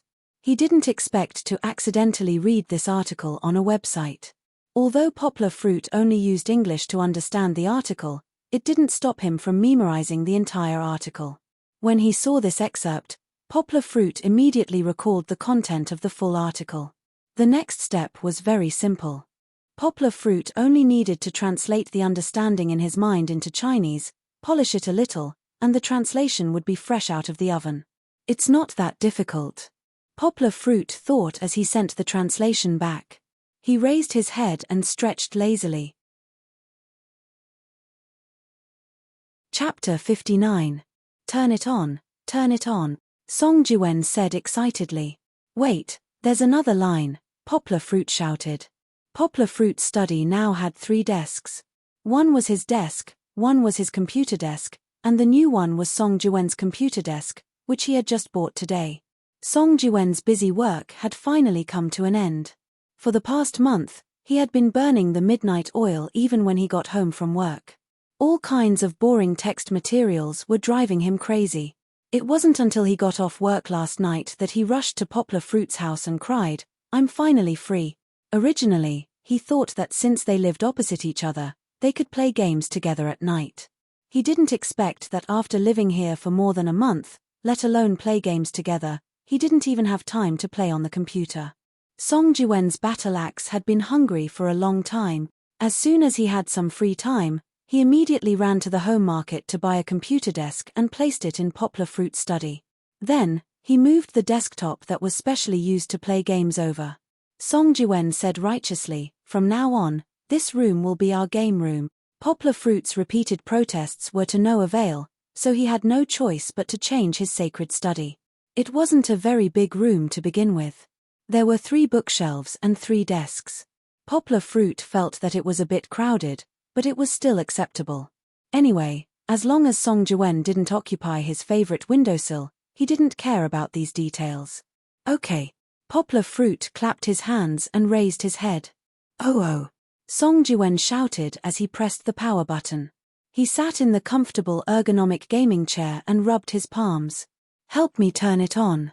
"I'll wash my hands," Poplar Fruit said. He went to the kitchen sink to wash his hands. After thinking about it, he took out the plums he bought in the morning from the fridge, poured them all on a plate, and washed them. The plums he bought today looked good. They were plump and round without any scars. The skin was crystal clear and deep wine red. There were some water droplets on them, which made them look even more delicate. "Old Guo, what are you doing? Hurry up, hurry up." Song Jiwen shouted impatiently. Coming. What are you shouting for?" Poplar Fruit carried a plate, a trash can, and a tissue box in the living room. Poplar Fruit placed the trash can between the two, and then put a large plate of plums on the joint of the two desks. It immediately attracted Song Jiwen's eyes. "What is it?" Song Jiwen turned around. "Wow. Plums. Why didn't you bring such delicious food here earlier?" He immediately picked up a plum and took a bite. "Oh, it's delicious," Song Jiwen said vaguely. The plum in his hand had been bitten open, and the juice on its surface was about to drip. Poplar Fruit quickly handed him a tissue and pointed at the trash can. "Don't put it on the table. There's a trash can here." He also ate one. It was sweet and sour. It was delicious. No matter how delicious the fruit was, it couldn't stop the two from playing the game. Soon, Poplar Fruit and Song Jiwen wiped their hands clean and entered the game. They were still in the first district of Shanghai. The two of them randomly picked a bomb room and entered it. The other modes were not as interesting as the bomb mode.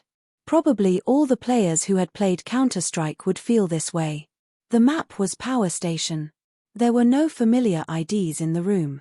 Poplar Fruit and Song Jiwen were born in a lurker's home. In this map, lurkers were not easy to deal with.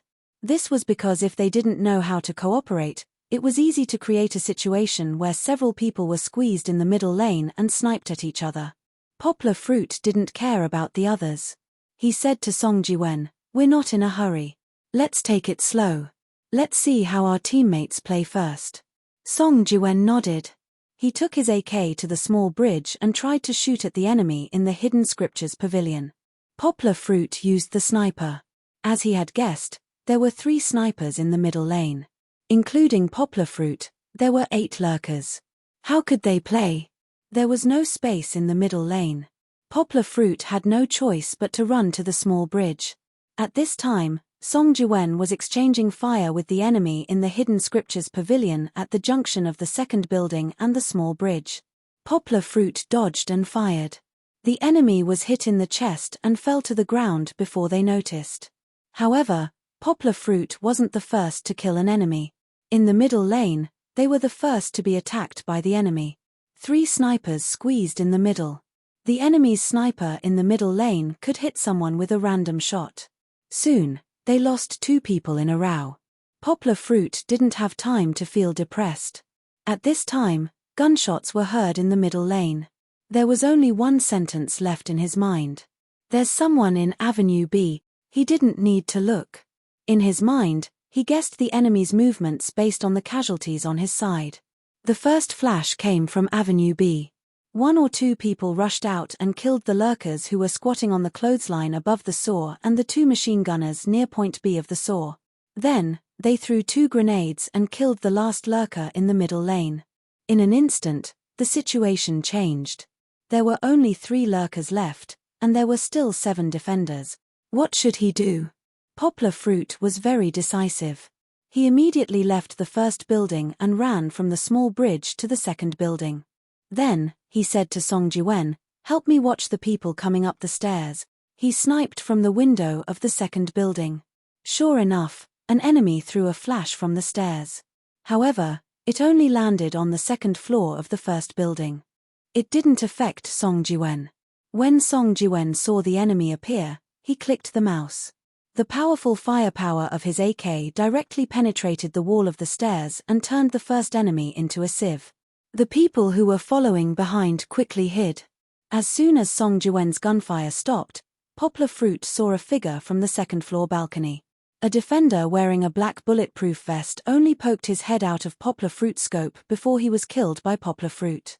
He probably wanted to throw a grenade from below to kill Song Jiwen. However, all of this was within Poplar Fruit's expectations. After killing this opponent, Poplar Fruit did not hesitate. He immediately turned his gun and aimed at the middle lane. Sure enough, an enemy from Avenue B crept out of the saw and appeared with his back facing Poplar Fruit's scope. The last teammate who was stuck in the side lane of the second building did not let Poplar Fruit down.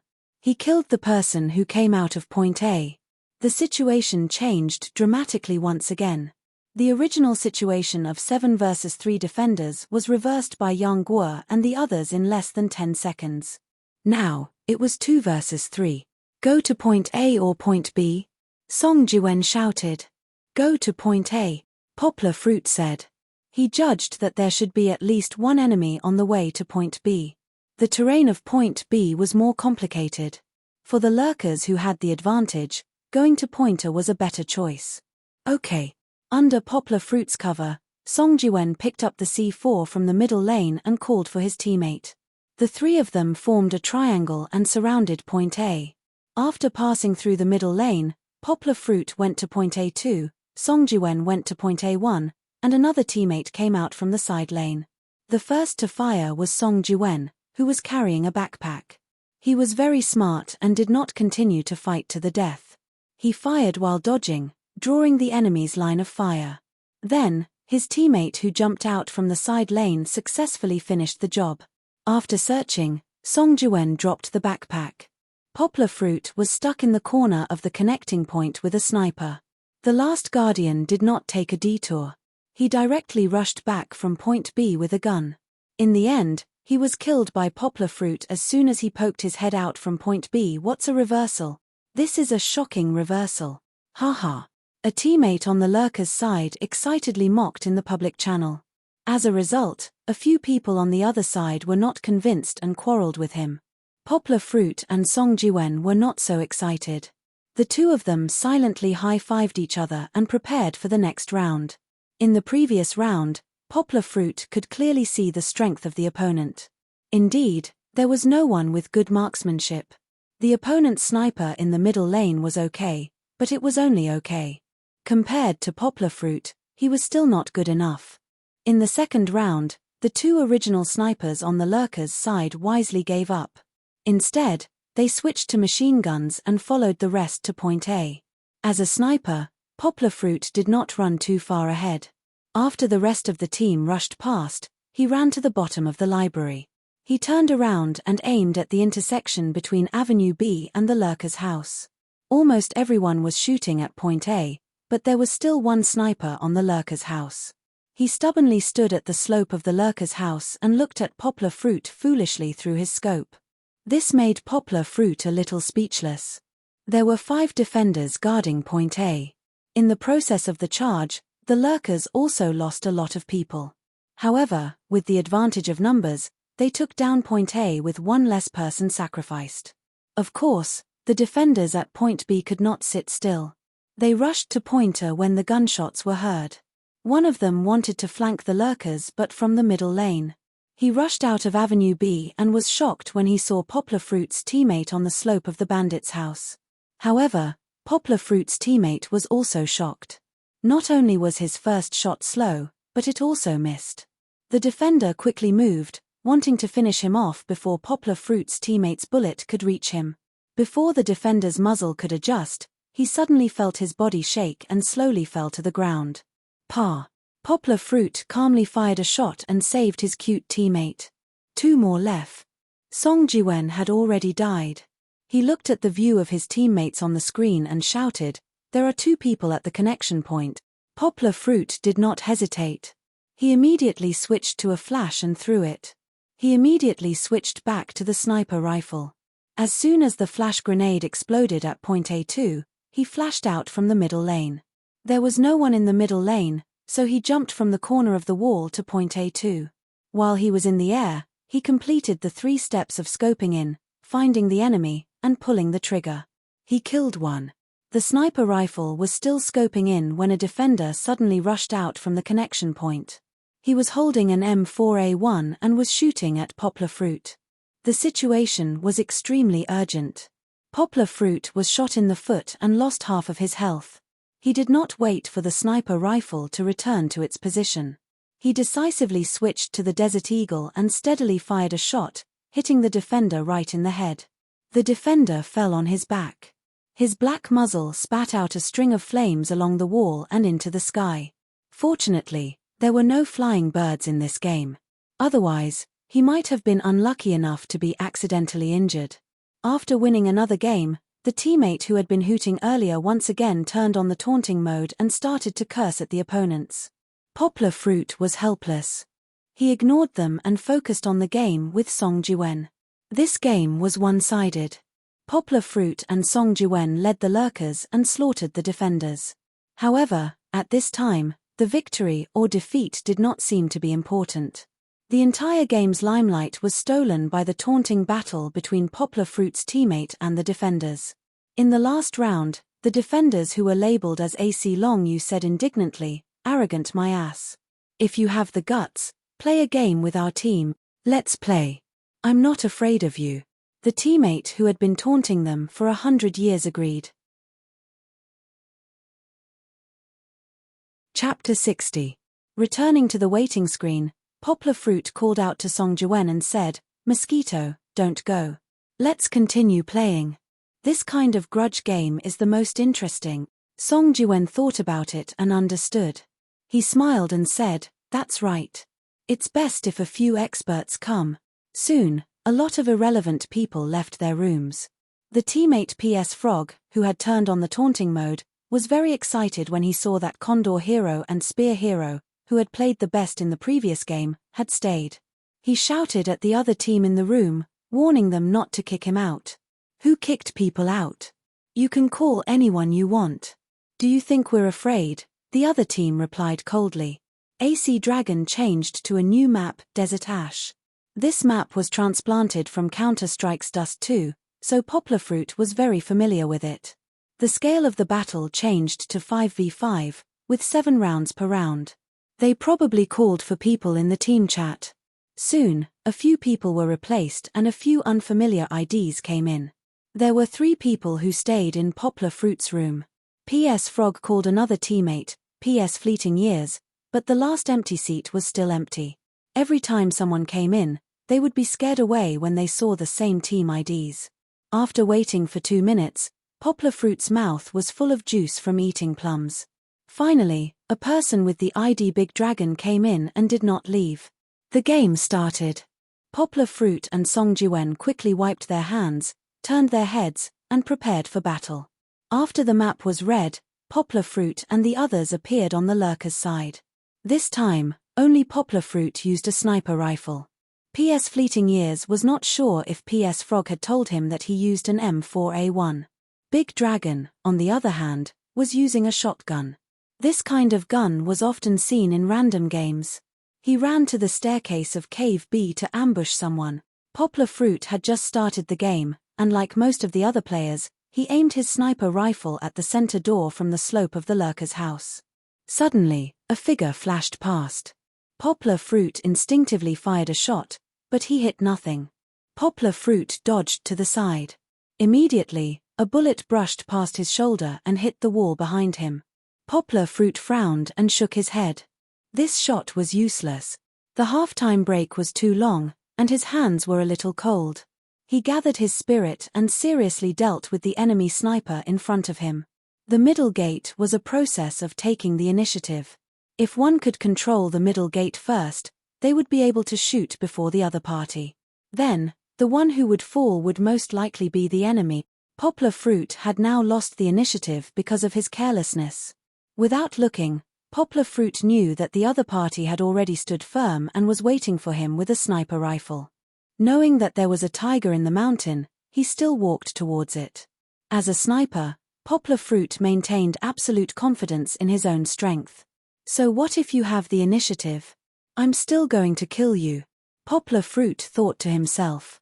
At this time, Song Jiwen and the 2 PS players tried to attack University A, but the 2 opponents were indeed from the same team. They cooperated very well, and with high explosive and flash, Song Jiwen's team lost a player and fled in a sorry state. Poplar Fruit gently revealed half of his body, and then immediately dodged back. The enemy's bullets came as expected, but Poplar Fruit did not stop. He jumped out, and the moment he landed, he scoped in and pulled the trigger. Before the enemy could dodge, he sniped him. "Well done," Song Jiwen shouted. The frustration of being trapped in Room A by grenades and random gunfire suddenly disappeared. Poplar Fruit smiled slightly and said to Song Jiwen, "You guys go from Path A, I'll watch Gate A. You guys go from Path A or Path B according to the situation." Before he finished speaking, on the right side of the screen, it showed that Great Dragon, who was hiding near the stairs of Hole B, had killed a defender who had peeked out from point B. The advantage suddenly came. "Break through the middle and hit path B," Song Jiwen said decisively. Poplar Fruit agreed, but he did not move with the rest of the team. He jumped to point L in the middle, hid half of his body, and aimed his sniper rifle at path A. He guessed that the two defenders at point A would split up, and one of them would jump from path A to hole B and go around to point B. The enemy only had one defender left at point B. PS Fleeting Years entered point B from dog B in the middle, while Song Jiwen went up from hole B and rushed to point B. Although they had never worked together before, the two of them relied on their little bit of tacit understanding to disarm the enemy at point B. This time, Poplar Fruit guessed wrongly. The enemy did not come out from path A, but from gate A. As soon as he came out, he noticed Poplar Fruit's figure and immediately turned his gun to fire at him. Fortunately, Poplar Fruit caught a glimpse of a shadow from the corner of his eye. Before the enemy's bullets could reach him, he quickly hid in the fishbowl path under the slope of the lurker and began to lead the enemy in circles. This was a psychological game. Poplar Fruit was very cunning. He had no intention of killing the enemy himself and using his M4A1 to fight at close range. After fooling the enemy for a while, he jumped up the slope and ran toward the back garden of point B. At this time, Big Dragon had unknowingly run behind the middle gate. A defender carefully ran from point A to the defender's spawn point. Then, he raised his gun and watched as Dog B walked forward quietly. He just happened to fall into Big Dragon's trap and was killed with 2 shots. "Fuck, you have a shady dog," the enemy complained on the public channel. Big Dragon did not respond, but PS Frog was not to be outdone and immediately started arguing with the enemy. There was only one player left on the enemy's side. The defender played very carefully. Although he managed to stay alive, he did not do anything until the C4 exploded. When the second round began, Poplar Fruit knew that it was going to be a one-sided battle. This time, he found his rhythm. At the middle gate, he only used 2 bullets to take out the enemy's sniper. The enemy who wanted to jump over to defend point B was also killed. After losing 2 players at the beginning of the game, the enemy could no longer form an effective defense. The weak defense line at point B was immediately broken into pieces by Song Jiwen and the others. After winning all 7 rounds, Poplar Fruit and the others had once again cleanly taken down the enemy. However, the results of the lurkers surprised Poplar Fruit. He was in first place, but the second place was actually Big Dragon, who had been sneakily shooting at their opponents the entire game. The others, including Song Jiwen, had only killed a few enemies. The results were divided between Poplar Fruit and Big Dragon. PS Frog happily continued to mock the enemy, saying that the enemy's team was trash and that they could not even beat a random team. The enemy was unconvinced and said, "Fuck, what's the big deal if you can beat us? If you have the guts, fight with our main force. If you don't dare to fight, then don't talk nonsense." For the first time, Poplar Fruit typed in the public channel, "Call your main force over." Yang Guo's words immediately ignited the passion of both sides. Even Great Dragon, who had been silent all this time, was a little excited and shouted, "That's right. Let's see who's good." Under such provocation, the members of AC Dragon could not take it lying down.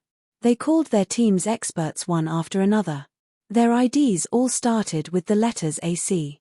After seeing the opponent's IDs, even PS Frog could not remain calm.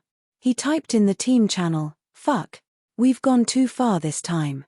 PS Fleeting Time also typed, "AC Fox, the sniper god of our district's amateur league last year. There's also AC Akatsuki and AC Labyrinth.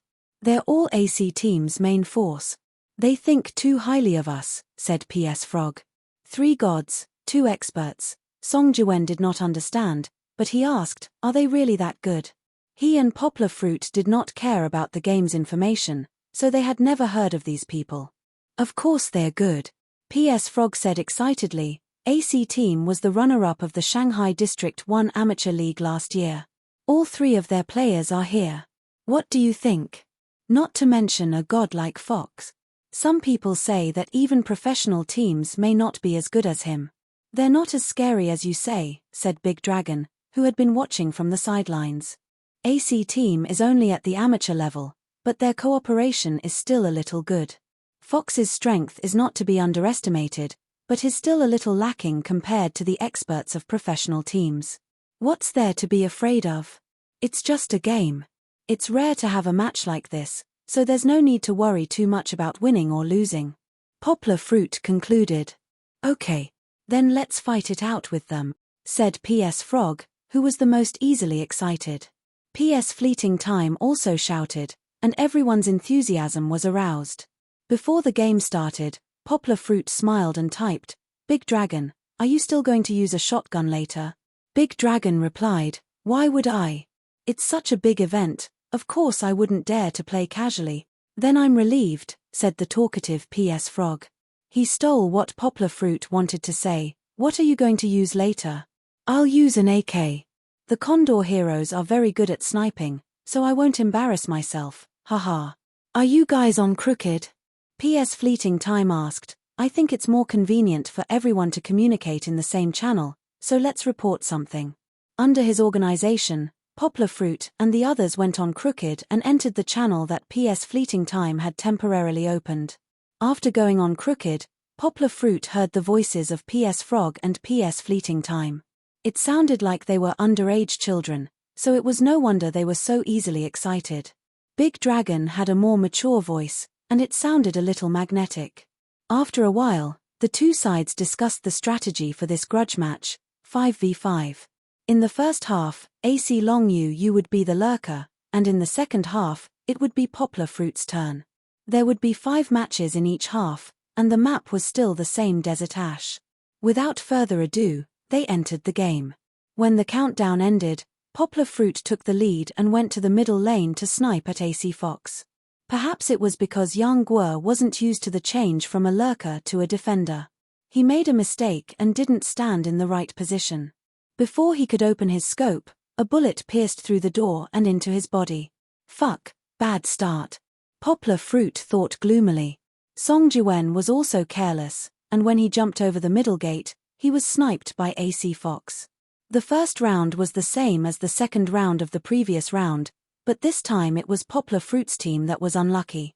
P.S. Frog called out in Crooked, "Big Brother Condor, why don't we smoke the middle lane? Fox's sniping is too hard to deal with." "No need, trust me," Poplar Fruit said confidently. "When enemies meet on a narrow path, the brave will win." If he backed down and did not dare to fight AC Fox, then he would have to back down again and again when he faced the other strong players of AC Long Live. Yang Guo tightened his grip on the mouse as he looked at the screen confidently and said in his heart, "Victory will start with me." Chapter 61. In the desert town, the houses and the ground were almost all grayish-yellow like sand. Even the sky looked so lonely. In a world without wind, it was so dull that even the sound of a pin dropping could be heard clearly. However, the deathly silence at this moment was just the prelude to the explosion of a hail of bullets. 5, 4, 3. As the countdown on the screen flashed, Poplar Fruit's breathing became a little rapid one. The battle was about to start. Song Jiwen's spawn point was closer to point B, so he took the lead and jumped over first. Poplar Fruit didn't run behind him. Instead, he took a few steps back in the direction of the big crate and went up a small slope. Taking a deep breath, Poplar Fruit counted in his mind 1, 2, 3. He dashed out and pulled the trigger. The scope opened and disappeared at a speed invisible to the naked eye. It was such a quick scope that Fox didn't even have half a second to react. The top of the screen showed that Hero Condor had killed AC Fox with a sniper rifle. Poplar Fruit breathed a sigh of relief and smiled slightly. The confidence on his face was even stronger. The two PS players' cheers came through the earpiece. They were yelling and shouting, extremely happy. But at this moment, Song Jiwen yelled into the microphone, "Stop messing around. There are 4 people at point B. The opponent was currently attacking point B with all their strength. Fox's death was a huge shock to them. For a moment, they were in a mess. 3 of them were seriously injured by Song Jiwen's grenade. However, Song Jiwen couldn't block the opponent's random gunfire. He was taken away by the opponent through the crate. Poplar Fruit didn't even think about it. He threw a high-explosive grenade outside point B.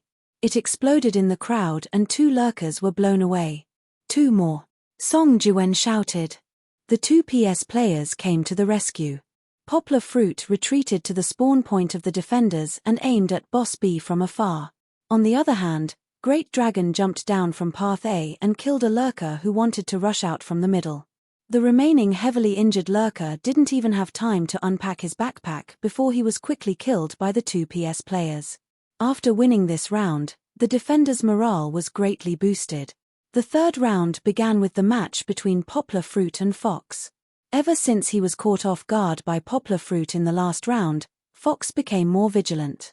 He no longer stood still and covered the middle lane. Instead, he began to move around randomly. Poplar Fruit was also well versed in this. He moved behind the center door and took advantage of the opening to fire. However, Fox was an expert sniper, and Poplar Fruit's reaction speed was extremely fast. The 2 fired a few shots at each other, but all of them missed. For a moment, Fox had no choice but to continue dealing with Poplar Fruit. Just because he couldn't do anything, it didn't mean that Poplar Fruit couldn't do anything to him. Poplar Fruit smiled in his heart. You want an opening, right? Then I'll give you one. After the next shot, Poplar Fruit didn't immediately dodge after switching weapons like before. Instead, he paused on the spot. When Fox saw this, he thought that Poplar Fruit committed the biggest taboo of a sniper, standing on the spot and waiting for the scope to open again. He didn't hesitate at all. He immediately stopped and opened fire with his blink mirror.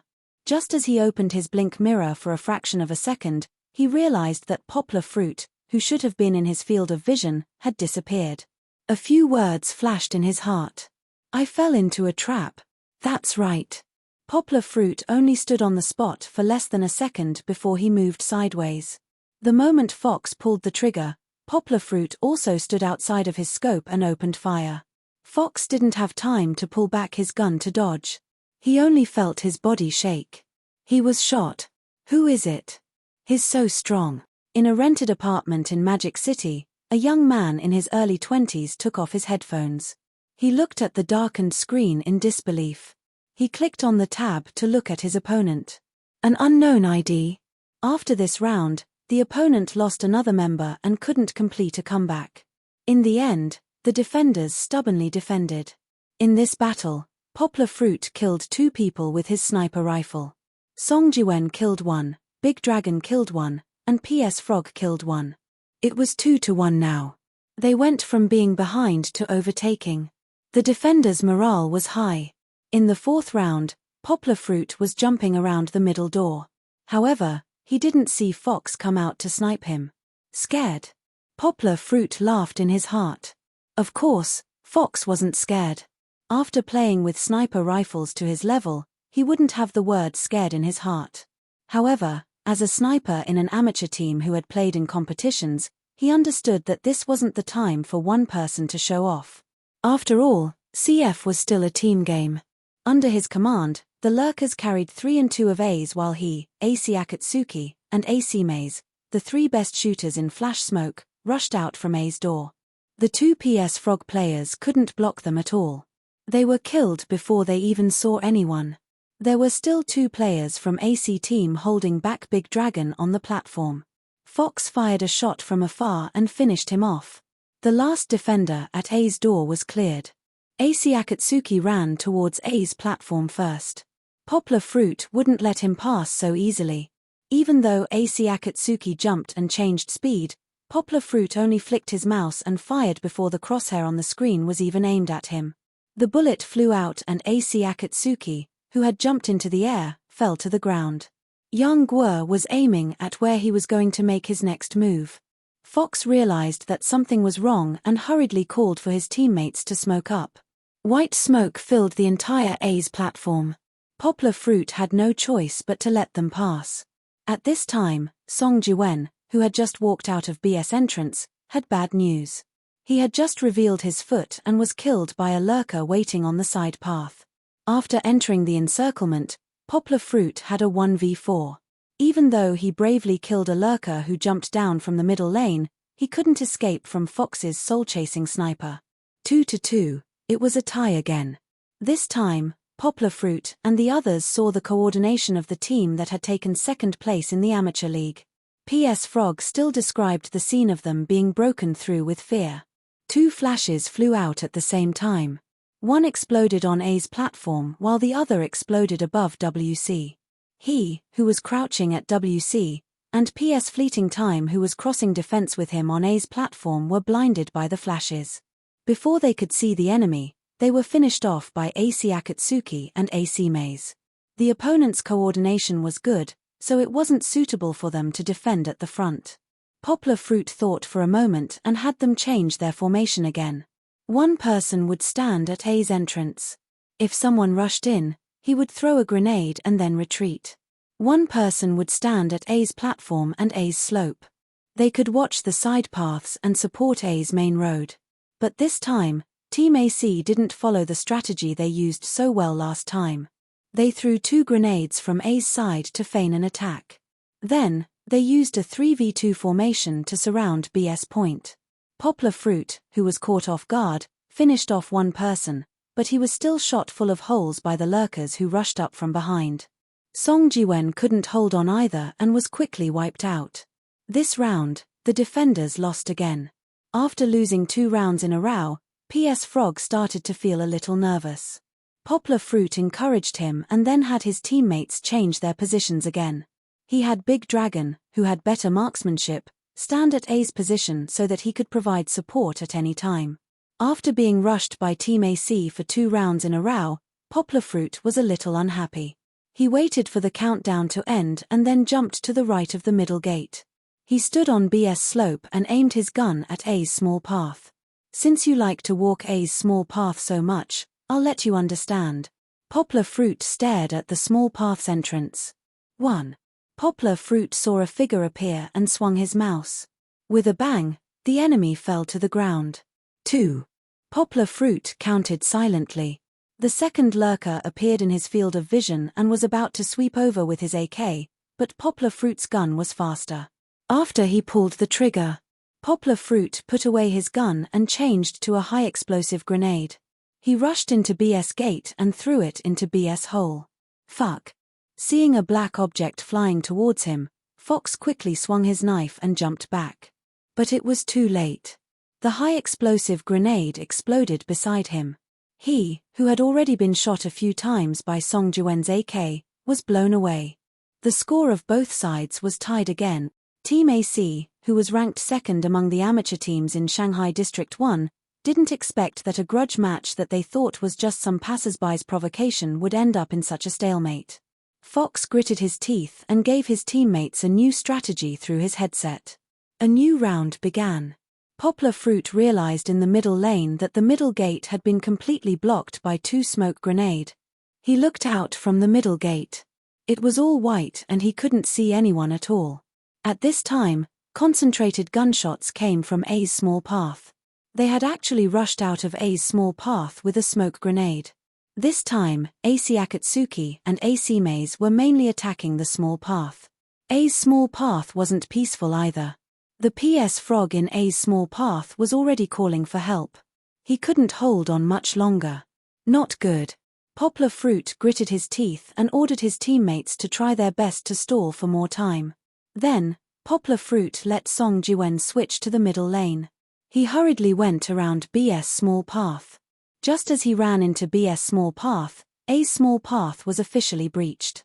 The opponent had actually taken down A's small path without losing a single person. Song Jiwen ran out from the middle gate. Just as he passed through the smoke, his body suddenly shook and he fell on his back. He grabbed his headset and shouted at Poplar Fruit, "They still have a sniper in their house."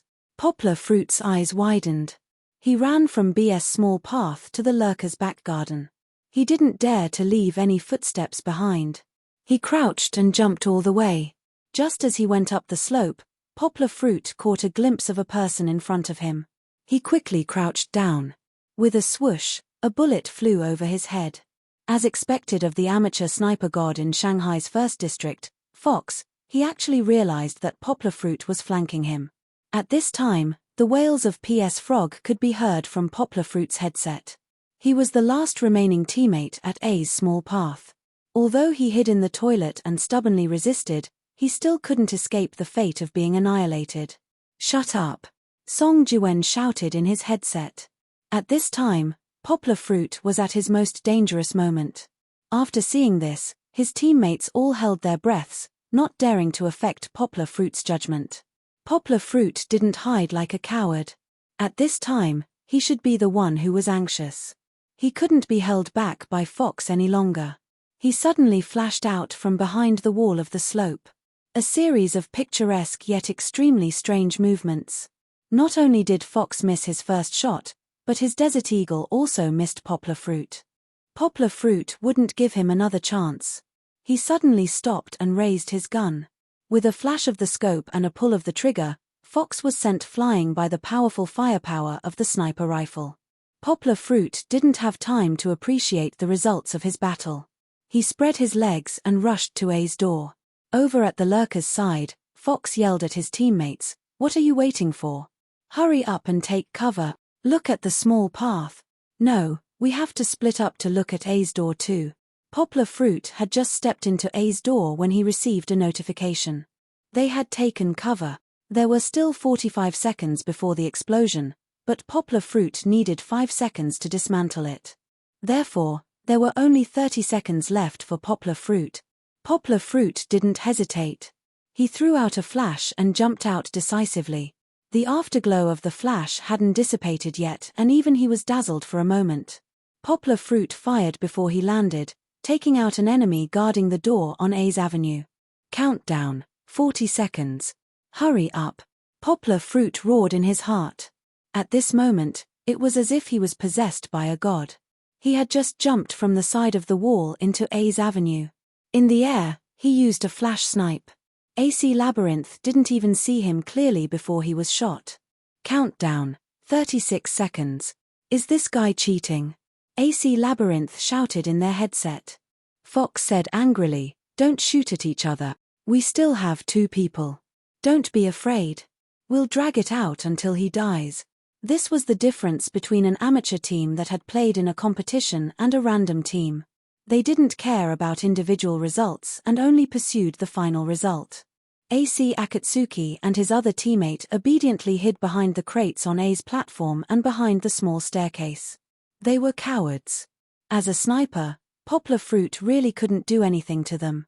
He didn't dare to cross Company A's platform because he would be shot down by their crossfire. Even if he was a god, he wouldn't be able to use a sniper rifle to deal with 2 enemies on his left and right at the same time. What to do? Time passed second by second. There were only 23 seconds left. He couldn't hesitate. Poplar Fruit took out a high explosive, bit off the tab, and threw it towards AC Akatsuki's hiding place on A's platform. AC Akatsuki saw the bomb flying towards him and instinctively jumped to the side. In his headset, Fox yelled bitterly, "Don't. I've been waiting for you to come out." Poplar Fruit's gun barrel drifted and chased after AC Akatsuki's half-exposed body like a shadow. He silently said, "Goodbye." AC Akatsuki fell. Countdown, 15 seconds. Poplar Fruit didn't hesitate. He jumped onto the platform, took out the last item and threw it towards the small staircase. The staircase immediately filled with smoke. Countdown, 11 seconds. Poplar Fruit immediately crouched down and pressed the unpack button. The 2 teams who were closely watching the battle could clearly hear the sound of unpacking coming from their headsets. "Wait!" Fox yelled in his headset.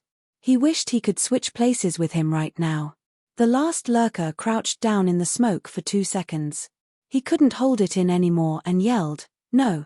I've already unpacked." After saying that, he ran out of the smoke. But what greeted him was a huge bullet.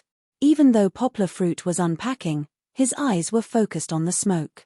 The moment he saw a gun barrel sticking out, he immediately stopped what he was doing and took a shot with his sniper rifle. The lurkers were wiped out. Countdown, 7 seconds. Poplar Fruit crouched down and started unpacking again. He smiled slightly. He had a pair of pliers. 7 seconds was enough. In this battle, Poplar Fruit had single-handedly wiped out the 5 members of AC team and unpacked them at the last second. With such a result, no one could remain calm. Even Big Dragon, who hadn't spoken much all this time, couldn't suppress his excitement. He cheered and howled along with everyone else. After this battle, AC Team's morale had completely plummeted. Indeed, having the tables turned was a huge blow to their morale. In the next few rounds, Poplar Fruit's team won. In the end, they didn't even fight in the second half and ran away with their tails between their legs.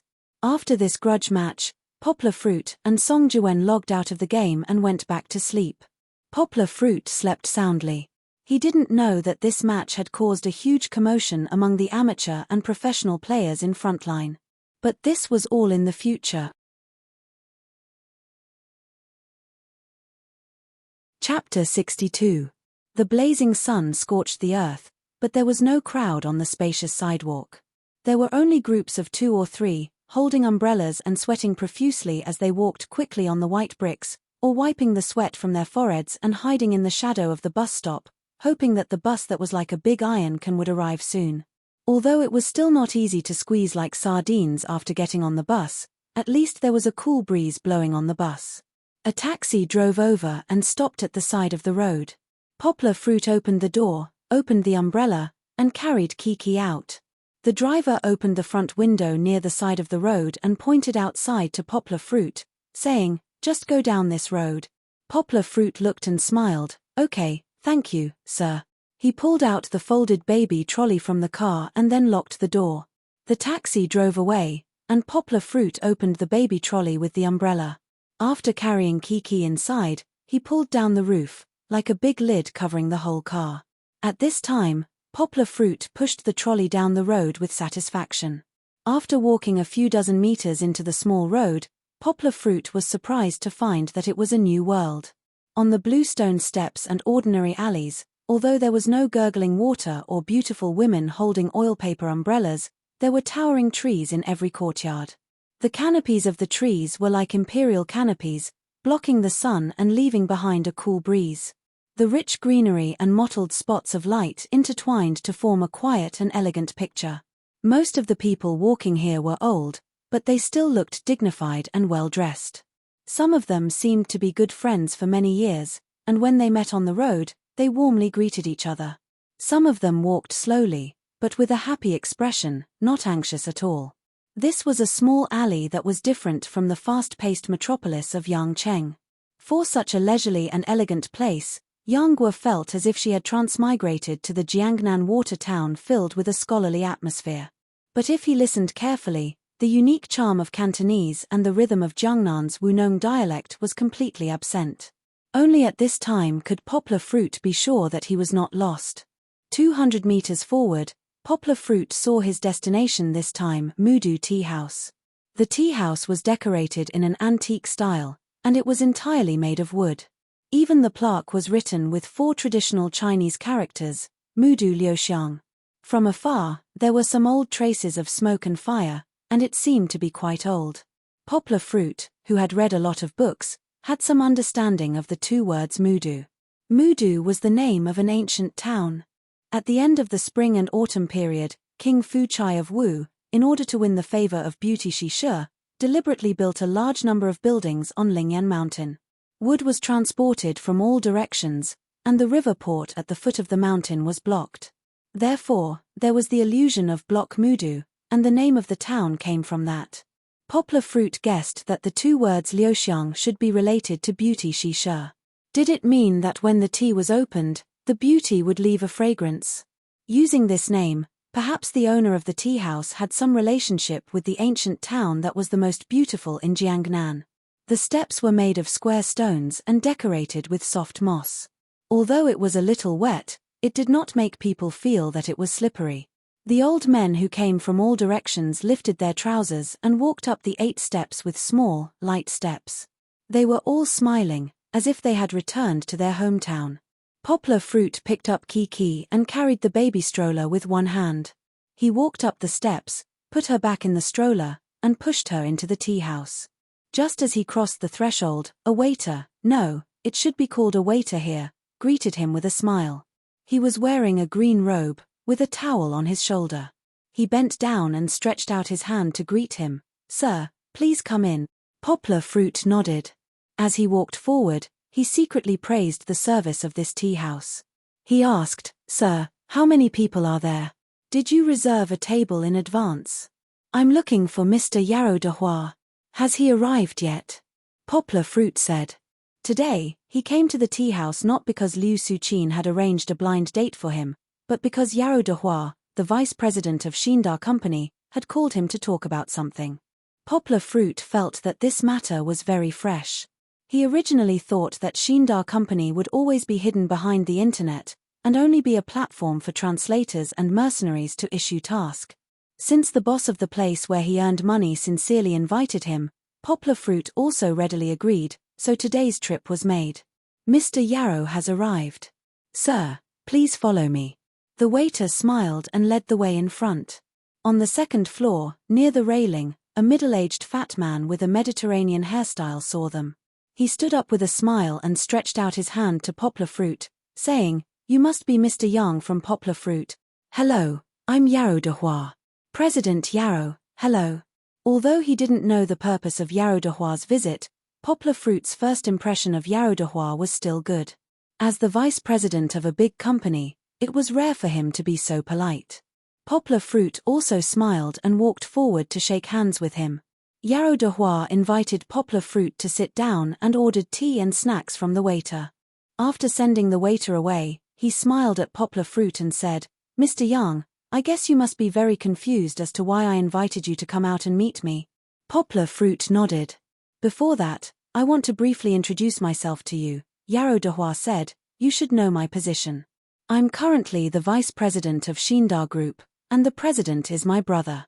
Xindar Group can be said to be a family business, and I also have a certain amount of shares in the company. Xindar's translation market can be said to be opened up by me, and I've also been managing it for the past few years.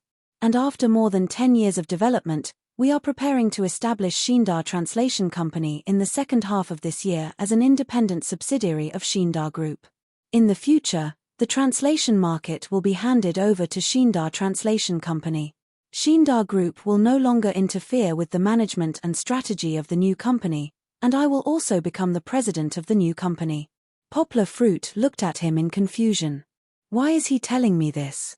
Poplar Fruit could only smile and say, "Congratulations, Mr. Yarrow. Haha, don't think that what I said has nothing to do with you." Yarrow de Hua laughed, and he briefly explained to Poplar Fruit that Poplar Fruit came out of nowhere to help him complete the military order. Because of Poplar Fruit, he won time to expand the translation market outside of Guangdong province. Poplar Fruit indeed played a big role in the successful establishment of Xindar Translation Company. Poplar Fruit asked strangely, "Mr. Yarrow, you didn't come here specifically to thank me, right? I really can't accept this. To be able to help you, it can only be said that it was unintentional. But you don't know, at that time, if it weren't for you finding a place to make money, both of us would have run out of ammunition and food. Speaking of which, we still have to thank you. Mr. Yang, you are really worthy of your background in foreign trade, you have a glib tongue. Since that's the case, there's no need to talk about gratitude. I will remember this kindness in my heart, haha, we can be considered to be fated. Let's have a drink and try the tea of this tea house. This is a wonderful place that even the people of Laoyang City might not know about." Yarrow de Hua laughed. Poplar Fruit picked up the teacup and drank a mouthful of tea. When it entered his mouth, he felt a rich fragrance. The tea was sweet and refreshing. It was indeed a treasure that couldn't be drunk in an ordinary club. No wonder a big boss like Yarrow de Hua would choose this place to meet him. "It's really good. This tea, is it Biluochun?" Poplar Fruit said in surprise. "Haha, so Mr. Yang is also someone who understands tea. You can taste it with just a sip." "That's right. This is the authentic Dongting Biluochun. Even the water used to make this tea was collected from a spring on Baiyun Mountain in the morning." Yarrow de Hua was happy to meet a bosom friend. He introduced the tea to Poplar Fruit in detail. Poplar Fruit smiled and said, "Mr. Yarrow, since we are so congenial, you don't have to call me Mr. Yang. Just call me Poplar Fruit or Little Yang." "All right, then I will call you Little Yang. You don't have to call me Mr. Yarrow. How distant is that?"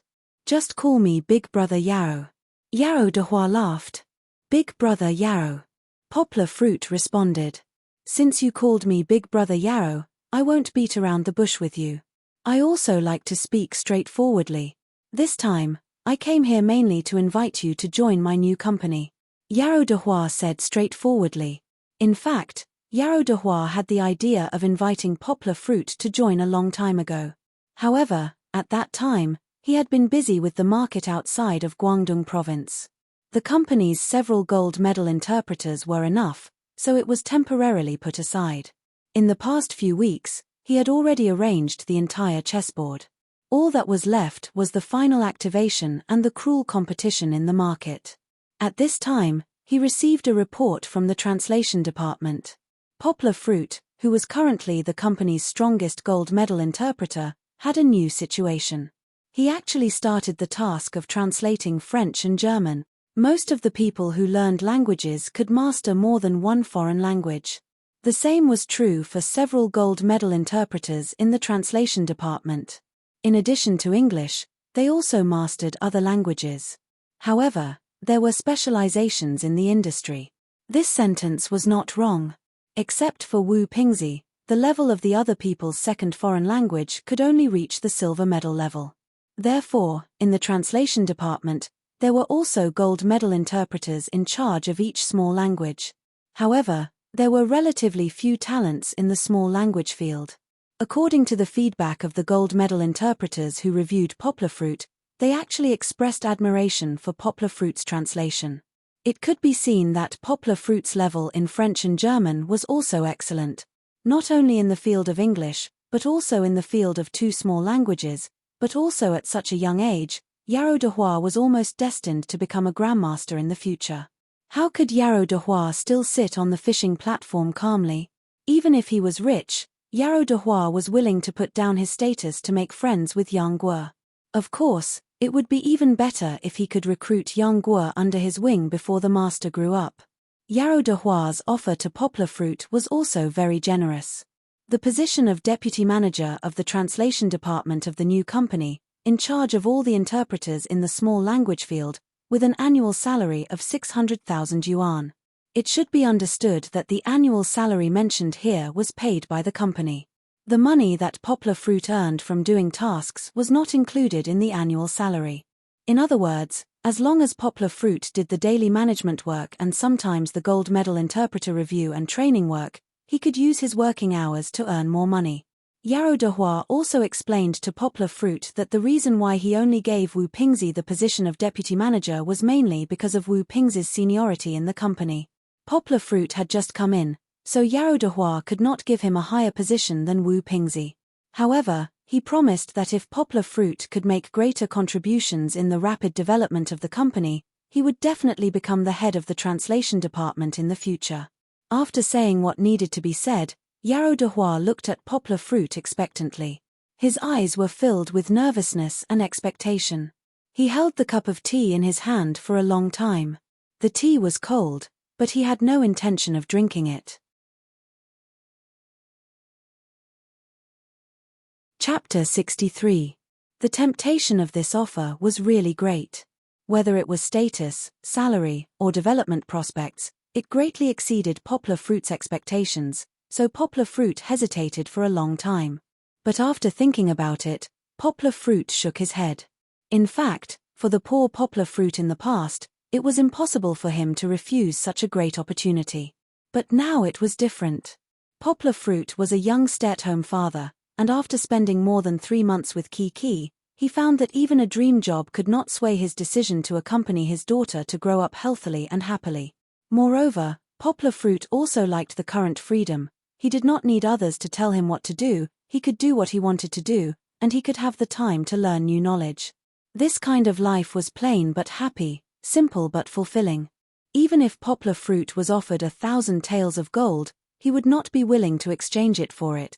Is the salary not high enough? Yarrow de Hua asked anxiously. Seeing Yarrow de Hua's somewhat depressed expression, Poplar Fruit explained to him, "No, brother Yarrow, the salary you give me is already very good. I refuse not because of the salary. You may not know, but I am currently raising my daughter alone, and I have no time to work. This is also the reason why I resigned from my previous foreign trade company. Poplar Fruit briefly introduced his current living situation to Yarrow de Hua. Besides, Poplar Fruit laughed, "Brother Yarrow, you think too highly of me, but I don't think I am a management talent. If you give me a department to manage, I don't know where to start." Poplar Fruit's honesty eased Yarrow de Hua's expression. He poured himself and Poplar Fruit some hot tea and smiled. "No one is born a management talent, this is all slowly cultivated. But little Yang, since you said so, I won't force you. Haha. Come, have some tea." Yarrow de Hua excitedly pushed a basket of pastries in front of Poplar Fruit and said, "Try the barbecued pork buns here. You can't find anything more authentic in Yangcheng." Poplar Fruit picked one up and took a bite. His eyes lit up as he gave a thumbs up and said, "Delicious." Although he didn't know what was authentic, this roast pork bun was indeed much more delicious than the ones he had eaten before. The dough was warm and soft, and the filling was rich and fragrant. Yarrow de Hua smiled. "Eat more if you like." The two of them then talked about Yarrow de Hua's idea of being a mercenary. Poplar Fruit was very appreciative of this way of doing business. His words struck a chord with Yarrow de Hua, and Yarrow de Hua was even happier. It was rare for Yarrow de Hua to meet such a good listener, so he began to talk to Poplar Fruit about his struggles over the years. Yarrow de Hua's story could be written into an inspirational novel. He was born into a family of translators, and his family had a company. The person who made the company the number one in Guangdong province was his brother. When he was young, Yarrow de Hua grew up under his brother's shadow. Every day, he would hear praises for his brother. Even in the company, he had to bow down to his brother. More than a decade ago, Cinder Company wanted to open up the translation market, and Yarrow de Hua volunteered. Without any foundation or help, he forcefully pulled out a team and fought a bloody path out of the oligopoly formed by the three major translation companies. Finally, he completed the counterattack. The process was difficult and tortuous, and it couldn't be explained in a few words. After more than a decade of development, Yarrow de Hua finally didn't have to look up to his brother's achievements. Poplar Fruit helped him cross the last hurdle, and it also drew a perfect end to his victory. The independence of the translation company was a new beginning for Yarrow de Hua. This time, he finally got rid of his brother's control and the shackles of his family. He held 60% of the shares of the new company. It could be said that Yarrow de Hua's next step was to fight for himself. The two chatted, one was enraptured, and the other was dazzled. They chatted for 2 hours, and it was as if they regretted not having met earlier. Yarrow de Hua even drove Poplar Fruit and Kiki home. When they finally left, Yarrow de Hua still reluctantly put his arm around Poplar Fruit's shoulder and said to Poplar Fruit, "Xiao Yang, you can't leave because of your child, but it's okay. I'll leave a position for you. Within 2 years, if you want, you can come to me at any time." Poplar Fruit was also a little moved, and he said, "Okay, Brother Yarrow, if I really want to work, I'll choose your company first. Haha, I'll wait for you. I really hope to fight for the country with you." Yarrow de Hua laughed and said goodbye to Poplar Fruit. Poplar Fruit watched Yarrow de Hua's car disappear at the corner of the road, and then he turned to go home. Poplar Fruit smiled as he pushed the cart back. He sighed in his heart. Today, he had met a boss worthy of being friends with. Yarrow de Hua was born into a rich family, but he did not have the aura of a playboy, and he was still able to achieve such great results. Poplar Fruit did not know why, but he suddenly thought of Han Dao, who was driven back to the countryside. He shook his head. They were all rich second generations, but how could there be such a big difference between people? Back home, Poplar Fruit fed Kiki milk, and then spread a carpet on the floor of the living room for Kiki to lie on. Now that Kiki was more than 3 months pregnant, it was time for her to practice turning over. It could also be considered as the beginning of her contact with sports. Poplar Fruit's method was different from others, and others could not learn it. He spread his legs and lay down in a push-up position. His left hand was on Kiki's left side, and his right hand was suspended in the air. Then he used his left hand to support himself and did push-ups. Kiki was also interested in watching her father's face become bigger and bigger, and then slowly move away. She smiled and raised her little hand high, wanting to reach her father's mouth. Poplar Fruit would not let her do as she wished. Every time he did a push-up and bent down, he would use his empty right hand to turn Kiki over. Kiki would tirelessly turn back, just wanting to touch her father. After doing 10 push-ups with his left hand, Poplar Fruit switched to his right hand and went to Kiki's right side. Kiki liked this kind of game very much. Every time her father turned her over, she would burst into laughter. Then she would quickly turn over and wait for her father to turn her over again. Poplar Fruit switched from his left hand to his right hand, and then from his right hand to his left hand, and did push-ups with one hand for almost 20 minutes. Even Poplar Fruit's arm would feel sore with this amount of exercise, but as long as he saw Kiki's big innocent eyes, Poplar Fruit would feel invigorated again. It was already hot outside today, and after coming back and doing so much exercise, Poplar Fruit's clothes were wet and dry, and his whole body was sticky. He could not wait to take a cold shower immediately. But now there was a little ancestor in front of him to entertain. Poplar Fruit had to prepare hot water for her to take a bath first. Although it had been less than half a month since he cut Kiki's hair, Poplar Fruit was surprised to find that Kiki's hair had grown a lot. Originally, except for the part on the top of her head that was deliberately long, the rest of her hair was so short that her scalp could be seen. Today, Poplar Fruit paid attention to it and found that it was almost as long as half a knuckle. Kiki's hair was very good, which was probably a combination of Poplar Fruit's and Wu Yu's characteristics. Poplar Fruit's hair was very black, and it was not interrupted. Kiki's hair was now pure black, and it was no longer mixed with light yellow fetal hair like before. Kiki's hair was very soft, and even the hair stubble that had just grown out did not feel prickly to the touch. Poplar Fruit had seen Wu Yu's appearance when she was alive. Her hair was just like the shampoo commercials on TV. It was so soft that if you put a comb on it, it would slide down by itself. He hoped that when Kiki grew up in the future, she would also grow beautiful long hair like a waterfall. Poplar Fruit gently dried Kiki's hair with a towel, and the soft towel gently rubbed Kiki's ears. Kiki obediently lay in Poplar Fruit's arms without moving. Her pair of eyes that were as clean and clear as the sky lake in Changbai Mountain looked at her father lovingly. One of her small hands tightly grasped the corner of her father's clothes, and the other small hand hugged her father's thick waist. She felt very at ease. It was as if her father's head was the sky, his thighs were the earth, and her father's embrace was the world. Poplar Fruit did not know why, but he thought of a poem he had seen online. When my hair reaches my waist, will the young man marry me? When your black hair is straight, will you be willing to spread 10 miles of red dowry? But if your hair reaches your waist, the young man will fall in love with someone else. When your black hair is straight, I will smile at her smiling face in your arms. He Xiaodao's 10 miles of red dowry? A daughter's dream. After repeating it a few times in his heart, Poplar Fruit felt that his nose was a little sour. When your hair reaches your waist, your father will have already become old. When your hair reaches your waist, you will be about to get married. How can your father bear to watch you go away? Without you, how can your father live? Kiki, when your hair reaches your waist, will it be better if you don't grow up? Poplar Fruit repeated it in his heart, but he also knew that this was just wishful thinking. That was just his wild imagination. How can there be a father whose daughter was only 3 months old and was already afraid of her getting married? Poplar Fruit, that's enough. With this thought, he dried her hair for a long time. In the end, even Kiki could not help but protest. Poplar Fruit then realized that he had thought too far ahead. He looked at Kiki's innocent face and smiled awkwardly. After wiping her body clean, he quickly carried her back to the room to change her clothes. Actually, Poplar Fruit's situation was not difficult to understand.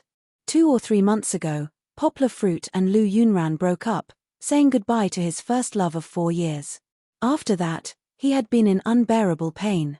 Suddenly, there was one person who was incomparably important to him in his life. There was even a period of time when he was absent-minded, as if he had lost his spiritual support. Later, Kiki's serious illness made Poplar Fruit completely understand, so he shifted the focus of his life to Kiki. Although he did things that he would never have imagined doing for Kiki all day long, Poplar Fruit was in a happy mood. Even if he had to wake up in the middle of the night in a daze, he was willing to do it. If poplar fruit was compared to a planet like Earth, then Kiki was the sun that it revolved around. If the sun suddenly disappeared, they would not be able to survive. Kiki was also important to poplar fruit. Although Kiki was now very attached to poplar fruit and could not leave him when she was awake, poplar fruit was also attached to Kiki and enjoyed the happy and sad times with Kiki. Poplar fruit did not dare to imagine if his life could continue if Kiki left. This was also the reason why he felt like his heart was being cut by a knife when he thought of Kiki getting married. Looking at Kiki, who had become beautiful after putting on her clothes, poplar fruit bent down with a smile and kissed her little face. Perhaps they kissed for too long. Poplar fruit's hair was pulled by Kiki. Although it was a little painful, listening to Kiki's happy laughter made poplar fruit's heart as sweet as honey. Chichi, you're an angel that the heavens have bestowed upon Daddy. Daddy will always protect you. Chapter 64. Time ticked by, and in the blink of an eye, it was the beginning of August. The college entrance examination results were basically out. Every year, the college entrance examination was like 1,000 soldiers and horses trying to squeeze through a wooden bridge. Some people succeeded, while others fell off the bridge. They could only wait patiently and wait for the next year to try again. These days, poplar fruit went online and found that Weibo and the news were dominated by college entrance examination fans. Many people posted their results and admission results, looking forward to the beautiful 4 years of college life. However, poplar fruit knew that there were many people who were sad and hiding away to lick their wounds. Life was like this. You couldn't expect it to be smooth sailing. You could only pray that you could stand on the winning side. You didn't need to cover your ears with a pillow to block out the sound of firecrackers outside the window. You didn't need to look at other people's comforting smiles, because it all looked so ironic and you looked so pathetic. Poplar fruit was considered lucky that he didn't become one of the people who were squeezed out. Of course, this wasn't about the college entrance examination. Today, he received a message from Yin-Yang Web again. The message said that he had passed the recruitment examination for sect leader Qiao's biography. This time, someone called him to congratulate him for being one of the 10 people who made it to the top 10 in the second round of the examination. Next was the final round of the examination. The person who contacted him explained to poplar fruit that as long as he passed the final round of the examination, he could become one of the translators for the Chinese version of sect leader Qiao's biography. Thinking about it, poplar fruit was a little excited. However, it was useless to be excited. The final round of the examination didn't start immediately. The person who contacted poplar fruit sent a contract to poplar fruit. This was the confidentiality agreement for the final round of the examination. As the final round of the examination involved the translation of part of the original manuscript, it couldn't be sloppy. The organizers had to prevent translators who didn't pass this round from leaking the manuscript. Good things come with setbacks. Poplar fruit smiled bitterly and comforted himself. He went out and printed out the confidentiality agreement, signed it, and sent it back to Yin-Yang Web. Now, he could only wait. Poplar fruit returned home and continued his translation work. A few days ago, he received another big order. It was a promotional material for a medical institution. This medical institution wanted to participate in an exhibition abroad to promote TCM equipment and medicine, so they specially made gorgeous posters and brochures to impress the purchasing staff of foreign hospitals. But they never thought that how could foreigners understand the slogans that they put together with classical Chinese and ancient poems? They had also looked for many translation companies to help them translate, but they either translated directly, which made others confused, or the translation quality was still not satisfactory after the translators had processed it. Speaking of which, the translation company couldn't be blamed for this. This medical institution's promotional materials were not ordinary industry technical documents. It was simply a literary work of more than 20,000 words.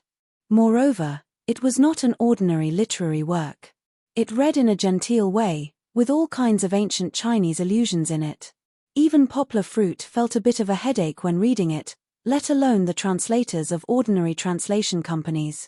They hit a wall again and again, and finally found Yao Dehua. They hoped to get a satisfactory translation within a week. They were indeed in the medical field, and they were all big tycoons. They directly offered a price of 1,000 yuan per 1,000 word. Yarrow de Hua hesitated for a long time before accepting it. Many companies had been defeated by this order, and Yarrow de Hua also knew that.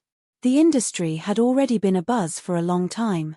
Some companies who were not convinced even said that this promotional material was simply untranslatable, and whoever accepted it was an idiot.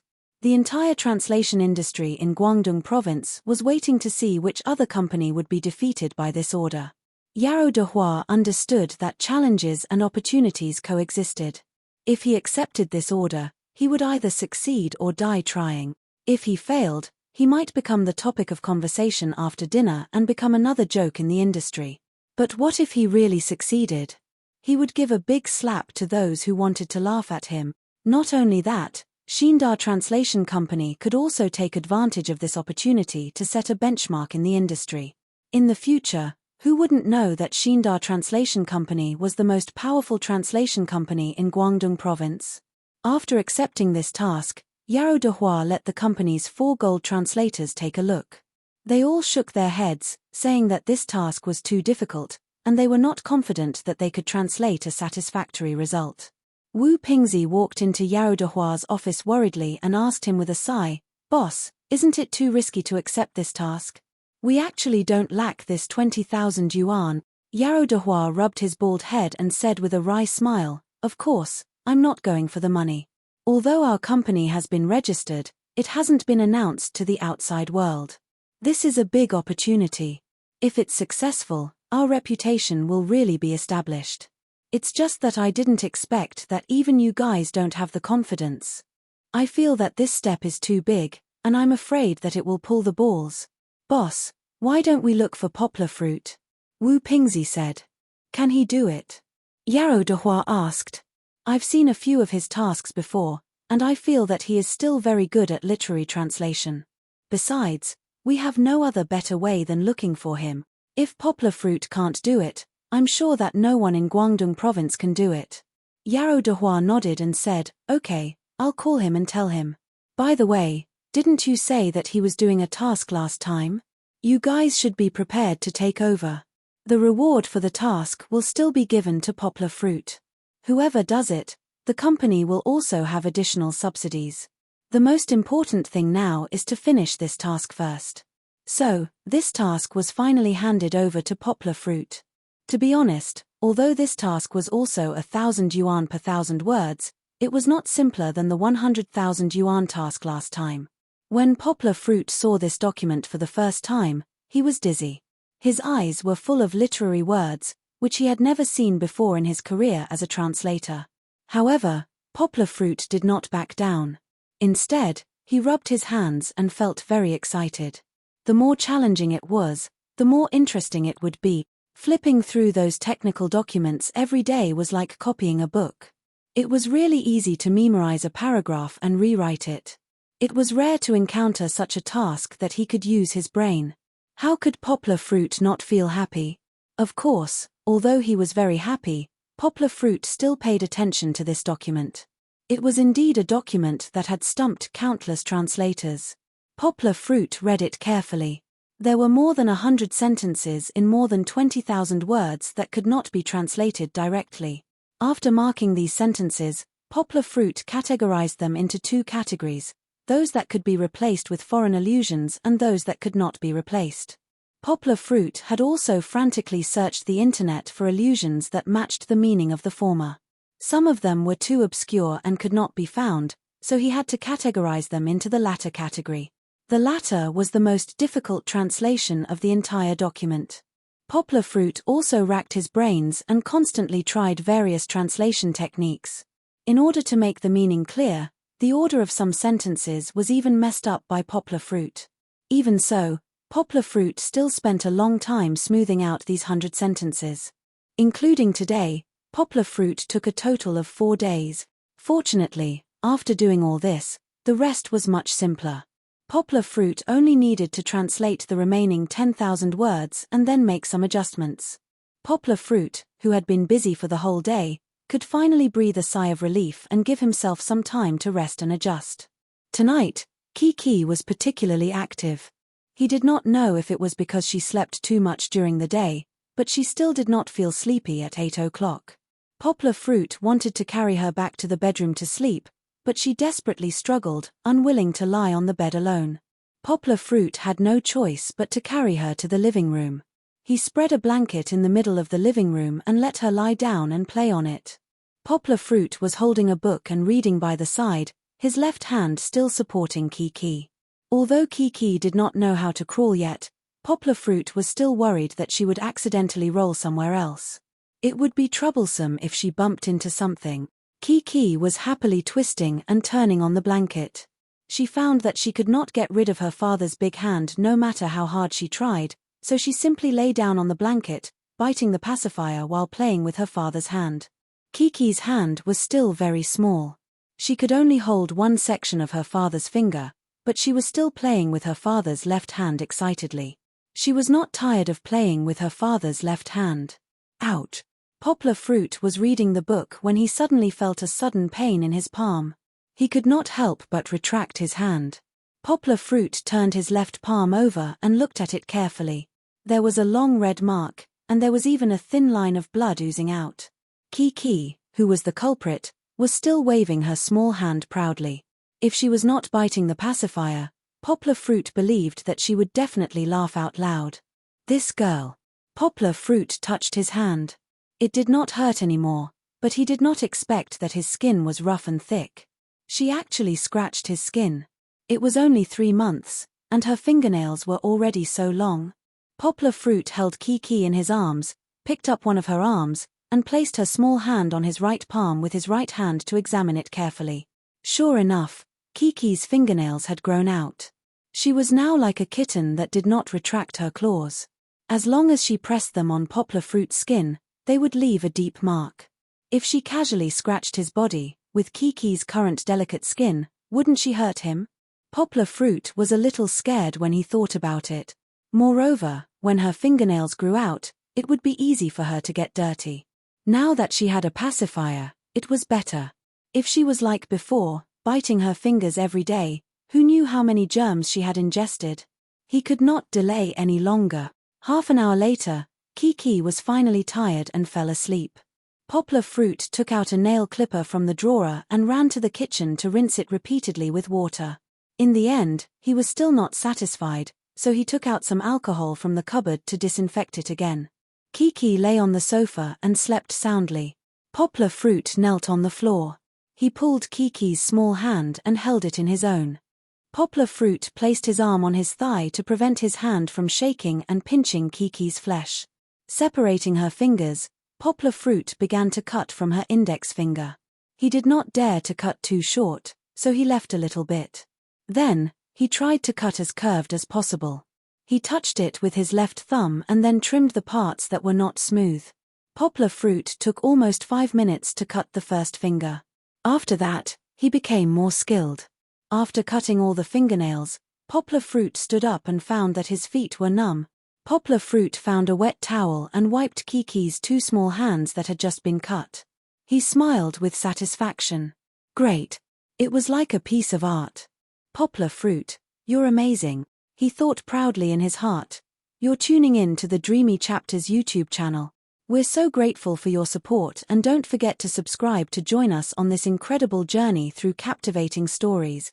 Your generosity through donations truly makes a world of difference, as it's the primary source of revenue that allows me to expand and enhance this channel for you. Thank you from the bottom of my heart for being a part of this adventure.